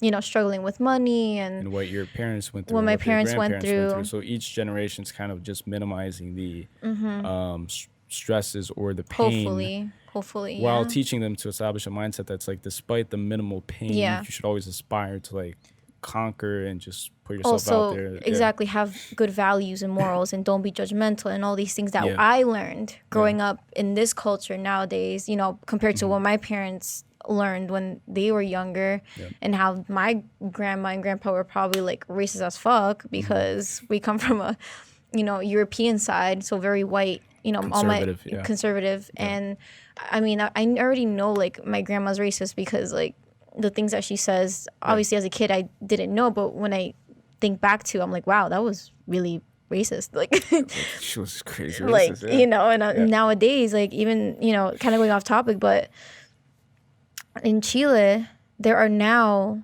kind of what's the word, there's more mixed couples now. There's more integration, there's more acceptance, because now more Haitian people are coming into our country, because they're kind of like, you know, Mexicans, I guess, in a way, or any other Hispanic coming into this country. They're just trying to get away from war, poverty, whatever it is. They want to come here to make a better life. Same thing there. So the people from Haiti, they would try to come in, and they're really, really dark skinned. But I mean, just because they're dark skinned doesn't mean that they're bad people. You know, and my grandma, I remember last time I went, she's like, I don't understand why these people are coming in and they're integrating with us. And I'm like, what do you mean with us? Wow. What do you mean by that? So I don't want my kids to have that narrow mindedness. And of course, my grandma's not going to change her mind now. It's too late. Yeah, she's already been been through all that. And I don't want my kids to have that same mindset. That us versus them mentality. Exactly. Which is all tribalism, really. Yeah. And I don't know if you knew this, but our ancestors, like everybody came from Africa, right? Racism is made up. It's made up. Race is made up. Yeah. I feel like, again, my opinion is like racism emerged from storytelling. It was like one guy. All it took was one white guy at one point in history to round out, like round a group of people and convince them, hey, that person has darker skin, so they're inferior. So all it took is like him tell a story and then tie it in with religion and refer to the Bible, and you know, like it's all like, or not even the Bible, because like maybe it happened before, because the Bible's kind of racist. Actually. No, it is. So. It is for sure. But, I actually in class I actually learned about the history of race, and it actually comes from kind of like what you said, like white, I guess you could call it white supremacy. But when the colonizers went to, I guess, America, you know, the Europeans went to America, and they saw people that weren't like them, they said, oh, that's weird and different. Yeah. That's not good. That's not good. So kind of like we said, it was more storytelling, telling other people like, look, people like them don't look like us, so they're bad. Yeah. We're good. We're the good people, so they're bad. So that's where it started in the 1800s. That's when it started. And I actually got, pissed when I was reading that I had to read it for a class, and I was pissed because I'm like, this is all fucking made up. Yeah. So and now it's become worse because it's passed on, and people choose to believe, either their parents because they went through that, and then their parents went through that, and so forth. And it's all storytelling. Like you said, it's just a story that's passed down. And unfortunately, it's very manipulative and appealing to people. And they don't want to like be an outsider. Yeah. And they don't want to look like an outsider. Yeah. Especially when you come from like an all-white neighborhood. It's a group mentality. It's a mob mentality. You want to be with them. Yeah. You want to be against them. Because if you're against them, then you're an outsider. Mm-hmm. And you don't want to be an outsider. That applies to everything too, in a sense where we always have a tendency to break down complex things and to try to like simplify them and make them, for example, just like you said, it's like you approach this civilization, they like everybody looks different. They're dressed different. Some of them are naked. Some of them are half naked. Women, have more abundant breasts or whatever, voluptuous bodies. And like all, like they're different. Instead of trying to understand them, which would take time, energy, and effort, it's very, time consuming. It's like, it's not intuitive. It's not easy. So the easy route is always like reduce them to something. Control. Yeah, it's like something that's easy for people to understand. So it's like bad. They're bad. They're evil. They're, this, they're that. Because they thought they were the only ones in the world. The world revolved around them. And literally at that time, I think like science was still thinking that the sun revolved around the earth or some shit like that. Yeah. So like that just goes to show like how egotistic we are, but it's innate. Like it's something that that's why I still don't understand why we still have racism. Yeah. That's why I still don't understand it. I just don't get it. No. I know we have stereotypes, which is obviously typical because that's just how we are and how we're raised in whatever culture, like household that we were, grown up with. But that's what makes everyone unique. But it shouldn't divide everyone. No. If anything, it should like bring people closer to like stimulate curiosity. Yeah. It's like if I see like an Asian person, like I should be curious to understand his culture. Yeah. His or her culture. Like why do you eat that? Like why why do you make it that way? Why do you behave such way? Like why are you similar to other people who behave that way? Like why is there a stereotype? Instead, you can easily just say, oh, like I'm not going to sit next to that person because I don't like Asians. Because he looks like that. Yeah, because he looks like. He doesn't look like me. That's 100% it.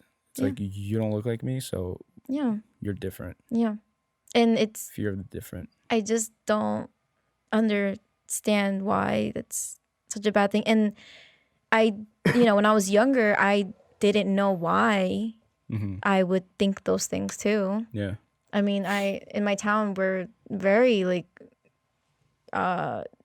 we have multiple different race and culture, but because white in social media, like white people are just seen so much more powerful, prettier.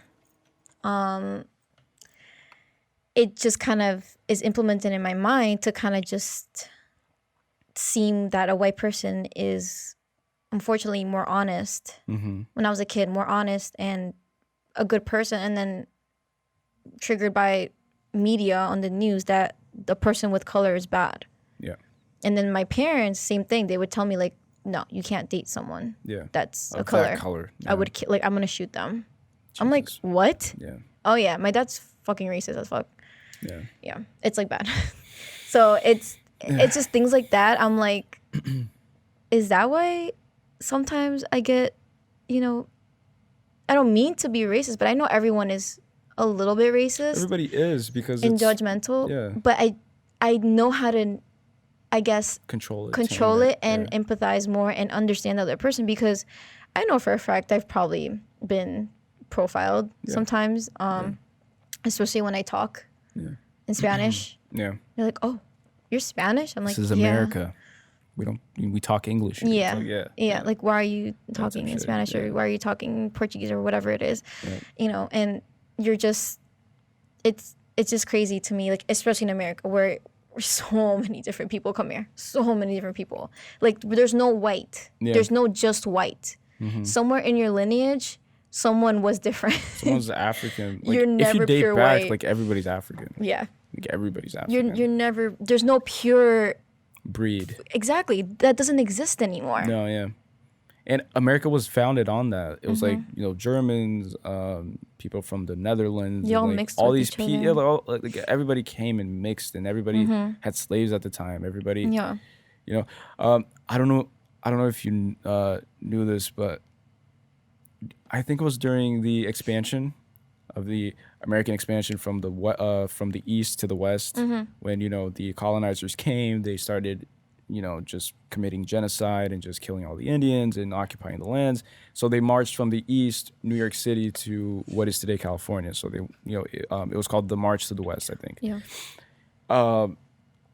So they were battling with the Indians.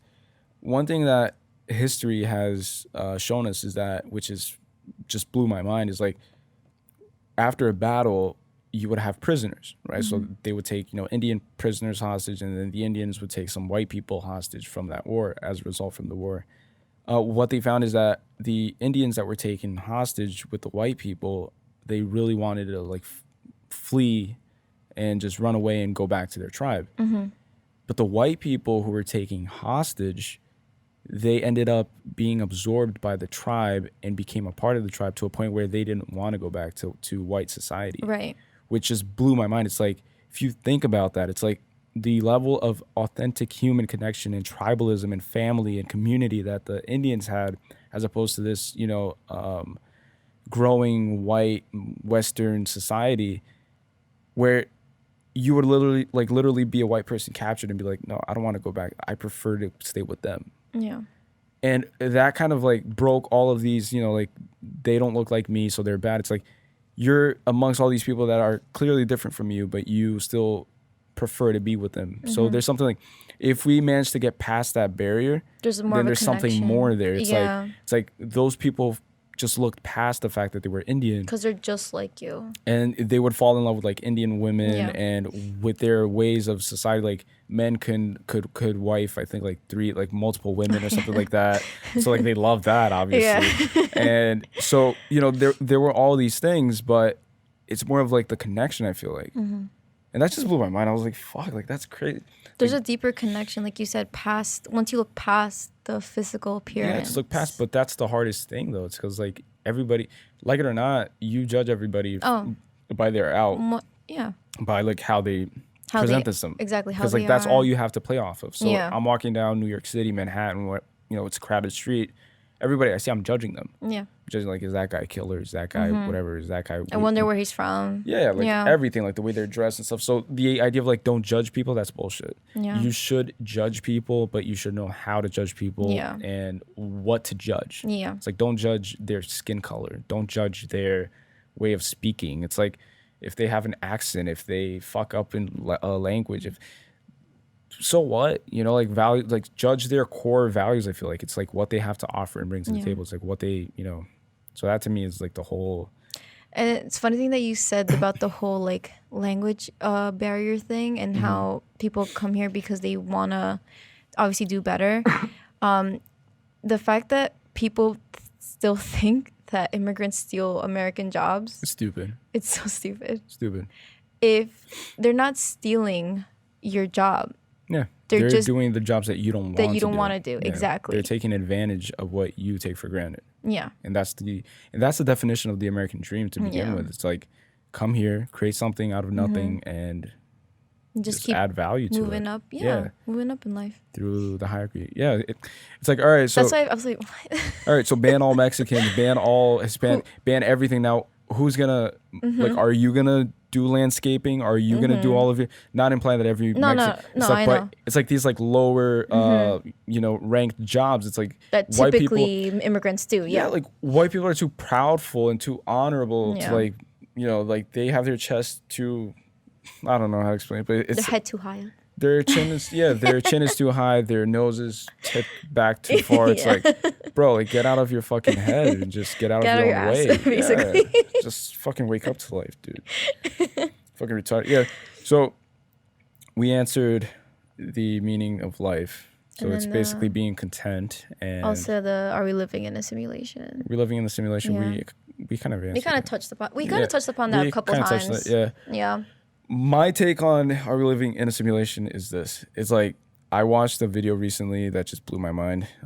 There's a lot that went on, so I'm not going to talk about everything. But the simulation part, basically, it talked about how if we advance in technology to a point, like, have you ever played video games like GTA? Yeah. Whatever? Oh, I love GTA. It's like I mean, I love it, but the it's level, very addicting. the level of detail, though, it's like they created an artificial California, basically. It's like to the T, kind of. It's like, oh, like iconic places, iconic. And we did that now. So what happens 2,000 years from now? Yeah. Like what will we produce? And like you said, technology is exponentially advancing. So like 1 year we have something, and then the next year we could jump to like flying cars, for example. Like that's how fast technology is going. Yeah. So to see technology going so fast and getting to a point where artificial intelligence, robots, everything's kind of going to be integrated with us. It's going to be like 20 years from now, I could meet you, and you could be wearing a chip in your brain. Yeah. That just, like, oh, I got a notification, responded, okay, texting mom, okay, all right, go.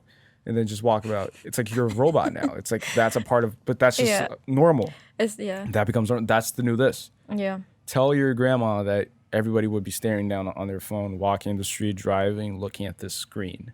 She would be like, what? Like, what are you talking about? Like no one looks at life how I mean, our generation grew up with this. We're the first generation to basically have phones from kids, because I didn't get my first phone until I was middle school.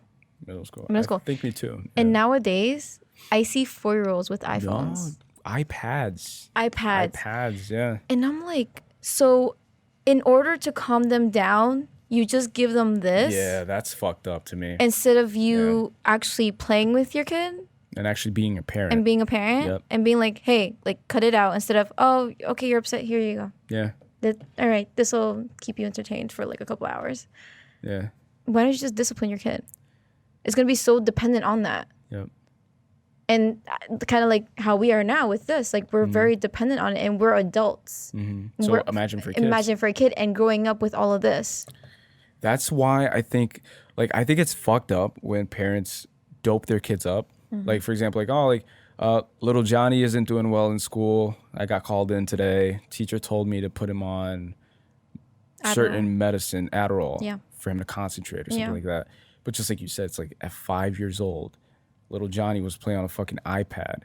He was being fed dopamine spikes all the time. He needs to be stimulated. He needs not addicting. just that, but it transfers to anything. It's like he can't, it's like pay attention to the board, oh, fly, squirrel, whatever. It's like he needs that rush, that novelty. It's like something. Yeah. And then parents, again, they don't want to be parents. They don't want to take time to understand their kids. They don't want to be present. What you see most of the time is these very successful parents, wealthy, driving in Rolls Royces, whatever, Ferraris, and their kids are brought up by nannies, or brought up by like babysitters and grandmothers and stuff, and there's not really that relationship with their parent. And then they just turn to drugs and shit when they get into like teenage years, and parties become accessible to them, and they see that world and stuff. So drugs become the literal thing that iPads were kind of compensating like for. A comfort. Yeah, comfort. Yeah, comfort. So it's like, that's why you see like all these destructive kids. It's like they're all like coked up, crazy, partying. It's like, oh, my dad pays for everything. It's like, I mean, that also leads to comfort food. Yeah. In my 100% binge eating and everything. Binge eating, because they're saying now less kids are playing outside. 100%. And I do realize, because when I was a kid, I didn't have that. I would live on the streets. Yeah, I'd always be outside with the ball. We'd play tag. Whatever it was, I would make shit up from like sand and mud and sticks. Yeah. Like, that was so entertaining to me. Eat mud. And now you give a kid an iPad and it's like the same reaction. Yeah. And I'm like, do they not have a creative mind anymore? And they become numb to it too. Like numb that's to the thing. Everything. They don't think for themselves anymore. Yeah. And then that's when they start to, have less physical activity, and that's when they become obesity. There are now more kids having diabetes than ever before. That's not surprising. Yeah. And it's like, this wasn't an issue when I was a kid. It wasn't. It wasn't. But I feel like I feel like that's happening more too on purpose to an extent. It's like it's easier for you to control people who are always doped up on like garbage food, like McDonald's. Like I always say this. I'll occasionally have a cheat meal at McDonald's like once a month, for example. And when I do, like it could be like a breakfast bagel, like a normal small little thing. I'll eat that. As soon as I take the last bite, I feel like shit. Yeah. I immediately Me too. regret it. I'll like look at whoever I'm with, my sister, whoever. I'm like, I 100% regret eating that because I feel like garbage. Because that's what literally you are, what you eat, and you're eating all of this shit that's like sugar and fucking preservatives, So much sodium. Yeah. Sodium's like thousands of sodium, whatever milligrams of sodium. I'm like, wow, like what the fuck? And then, but then you have all these kids who are like fed this and school meals. Like people don't check that shit. Like chicken nuggets, like, oh, it's chicken nugget Fridays, pizza Fridays. Check the sodium on that shit. That shit's probably like more unhealthy than a fucking Domino's, top of the notch pizza, whatever, filled with everything. And they should teach kids like that eating healthy isn't a bad thing. It's not a bad thing. Yeah. It tastes good. Yeah. It just depends on how you make it. Yeah. Yeah, of course. I'm not gonna eat a salad every day. That's so boring. Yeah. But I would want to eat salt or anything. Yeah. But I mean, there are days when I want to eat salmon, and then other days that I want to eat chicken. But it's not like plain. Like I'll add seasoning to it. You know what I mean? And it's not every day. Yeah. And I'm still eating healthy. Yeah. That's why I don't understand why like their parents feed these kids like McDonald's.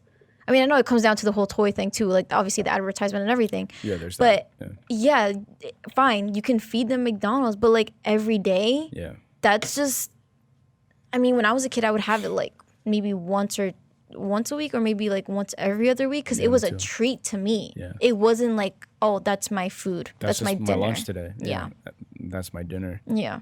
Yeah, no, just the whole idea, and also it's crazy. Like I went to Whole Foods today, right? Whole Foods is much more like if you were to shop at Whole Foods continuously, like if that's your main source of like groceries, like it's very expensive. So it comes out very expensive. So the irony to me is like how like we live in a world where being healthy is considered a luxury. Luxury. Like it's literally a status symbol nowadays. Yeah. To a point where if you have like an Equinox membership keychain or whatever, like that's considered to be like a status symbol. It's like, oh, he got money. Like, oh, he's paying for it, which you have to have money to like be able to like afford that. Yeah. To an extent, but like so it's becoming like a luxury, a status symbol of sorts, and that's why I think, for example, why fitness is on the rise right now, because we love that. We love, the ego loves it, right? So like that's ties into everything we just talked about on this podcast. It's a status and symbolism. It's like, oh, like. But that's why poverty stays at a poverty level. Yeah. Because it's cheaper. Yeah. To buy McDonald's. Yeah. Wendy's, Burger King. It's cheaper to be comfortable. Yes. I feel. And that's what makes them, on top of that, worse, because it leads to diabetes, heart attacks, other CVD, so other cardiovascular disease.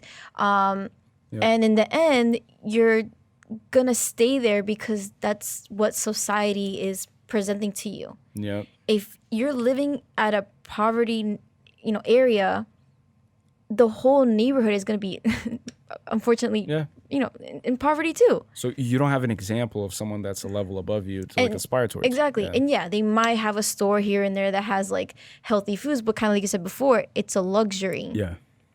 You can't afford to spend that money on food because you still have to pay rent and other things for probably the kids. Yeah. Unless you get out of that poverty and move somewhere else, find a better job. But most of the time, kind of like you said, it's comfort. Yeah. It's a comfortable thing. Comfort to me is the cheapest thing you can get. And it's like it's immediate gratification towards long-term goals. Like it's always immediate something. Yeah. It's always fast everything. Fast food, fast likes, fast clicks, fast everything. It's like always like we want it now. So people don't they're not able to look 5 years down the road. So one example, for example, during the initial conception phase of Fiber Fitness, like I was dedicated to a point where people were saying that I was antisocial. I didn't like people anymore. I didn't have any. I lost a lot of friends. But it was a necessary stage for me to go through because at every single second of that stage, I was just so invested that every single time anybody called me to go, oh, let's go out, let's go to Barco, let's go this, I would always say, no, Because how does that benefit you? Because I'm always I'm not like, I don't see now. Like all of this around me is irrelevant. Like I don't give a fuck. Like all I see is the goal I have and the results it'll generate in 3 to 5 years from now. So that's all I cared about. Yeah. So like, if you have that mindset, it's expensive.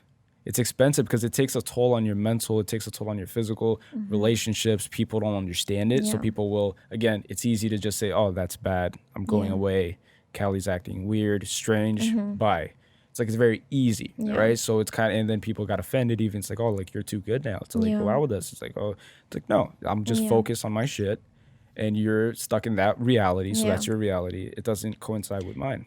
Yeah, I have definitely lost a couple of friends that were my best friends, and now I kind of see them as like friends or acquaintances, just because they thought that I was probably, they probably thought, oh, I was trying to do better than them, or I kind of see myself more superior apparently, or that I don't care about them because I'm just so focused on what I want to do and how I want to do better for myself, and it's never about them. And unfortunately, they don't see that point of view because they're so comfortable where they're at that's just all. That's what their life is. Yeah. That's all they see, and they're just comfort with.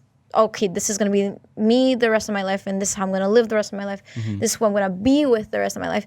And me personally, like, being through different relationships, whether it's friends or guys, I just always want to do better in a sense with my inner circle. I want to be able to have people in my life that have value or add value in my life, and not just be drained about their energy, unless obviously it's something important, like God forbid something happens to them or a family member, and of course I'm going to be there for them, but I don't want them being stuck. I want both of us to do better in life, and both of us to kind of bounce off each other and be like, oh well, maybe if you do this it'll help you with this because you're interested in that. Exactly. Build each other up in a sense, not, oh, I see Tanya, she doesn't talk to me anymore because she's always hanging out with different type of people now, and she doesn't want to hang out with me anymore. Like, why do you think I don't want to hang out with you anymore? What is the reason that I don't like to see you 24/7 compared to my other friends? It's because, something that you do, just it's negative. And I don't need that negativity in my life. I don't need that bad energy that's just gonna again drain me and doesn't add value. Doesn't. Except for example, drama. I don't need drama in my life. Why? I have enough of that. I don't need some people love drama. They strive off of that. They feed off of it. Exactly, they feed off of that, and I just don't see any importance in that. And a very powerful quote that I like to remember a lot is like, you can build the tallest building without knocking everyone else around you. Like, you can build the tallest building in the world, reach as high as you want without necessarily having to knock down all of the buildings around you. And that's like, once you understand that, that's when you actually start building and you actually start reaching like astronomical heights, because then you start building people around you and helping them and giving them tips like, hey, my building reached level 12, you're at level 4. I can give you tips on like what not to do and what to do past level 5. Like on level 6, you'll have problems here and there to help you avoid that. And then that helps you build, and that helps you, instead of looking at them as a threat. And and that's the thing. Sorry, I got a brain fart right now. It happens after 4 hours. Basically, the reason why, like, it's just like, people also think about themselves to the point where anything that you do affects them, and it shouldn't. They take things too personal. So kind of like what you said, you just stopped talking to this person and they took it to offense because they were like, well, he's too good for me, he doesn't talk to me anymore. No, I'm just busy. Just because I don't talk to you for a couple of days doesn't mean that I don't want you in my life. And some people, they don't know how to kind of think that, oh, maybe they're busy because they're trying to do better for themselves, and they just think about themselves and they're like all wrapped up in like, oh, it's me. And like, how that affects them. Sorry guys, we had to take a quick break because the camera's memory card filled up. That Yeah. never happened before. That's crazy. 32 gigabytes worth of content. We are currently at almost 4 hours, I think. I squinted my eyes. I couldn't see it, but I remember seeing it before. So yeah, 4 hours. So we're going to wrap this up so that there's no further problems with the camera and with the memory card. But yeah, so thank you so much for coming on. Yeah, you're welcome. I remember This was talking fun. about this whole idea with you. I think it was after our workout at Whole Foods. Yeah, this was And a then- couple months ago. Yeah, Yeah. and then we were like, oh, like we should do a podcast and stuff. Yeah, because we were talking at Whole Foods for like hours. And what happened here? And It's yeah. like, it's like this was literally Whole Foods all over again. Yeah. And then literally at Whole Foods, I just looked at my phone. I was like, whoa. We're like, maybe I- we should go. Yeah. I got stuff was to a do. Yeah. But that's the beauty of the podcast. That's it's kind of like a time warp thing. It's like time just flies and you don't even notice it. And you're just talking, engaging, and just feeding off of each other's ideas and just building off of it. So with that said, guys, thank you for listening. If you're listening, thanks for watching. Do you have anything that you want to plug in? You can follow me on Instagram at Tanya Andrea Reyes. That's TanyaAndreareyes. I'm mostly on there. I'm not really that much on any of the other social medias.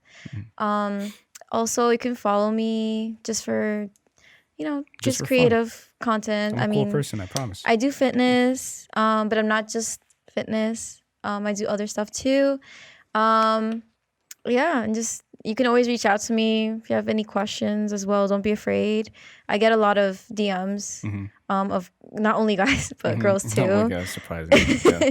Of guys, girls too. Just asking me about fitness or relationships and Which is stuff good. like that. Yeah, So yeah. So And lastly, I'm gonna ask. I've asked every guest, and I'm gonna ask you to. Staring into this camera, if you had right now a microphone, if this microphone was hooked up to every human being's ear right now on the planet, it's translated to whatever language they, listen to or they know, yeah. and you had this opportunity right now to say something to every single human being on the planet, it could be anything. Anything. Like, what would you say?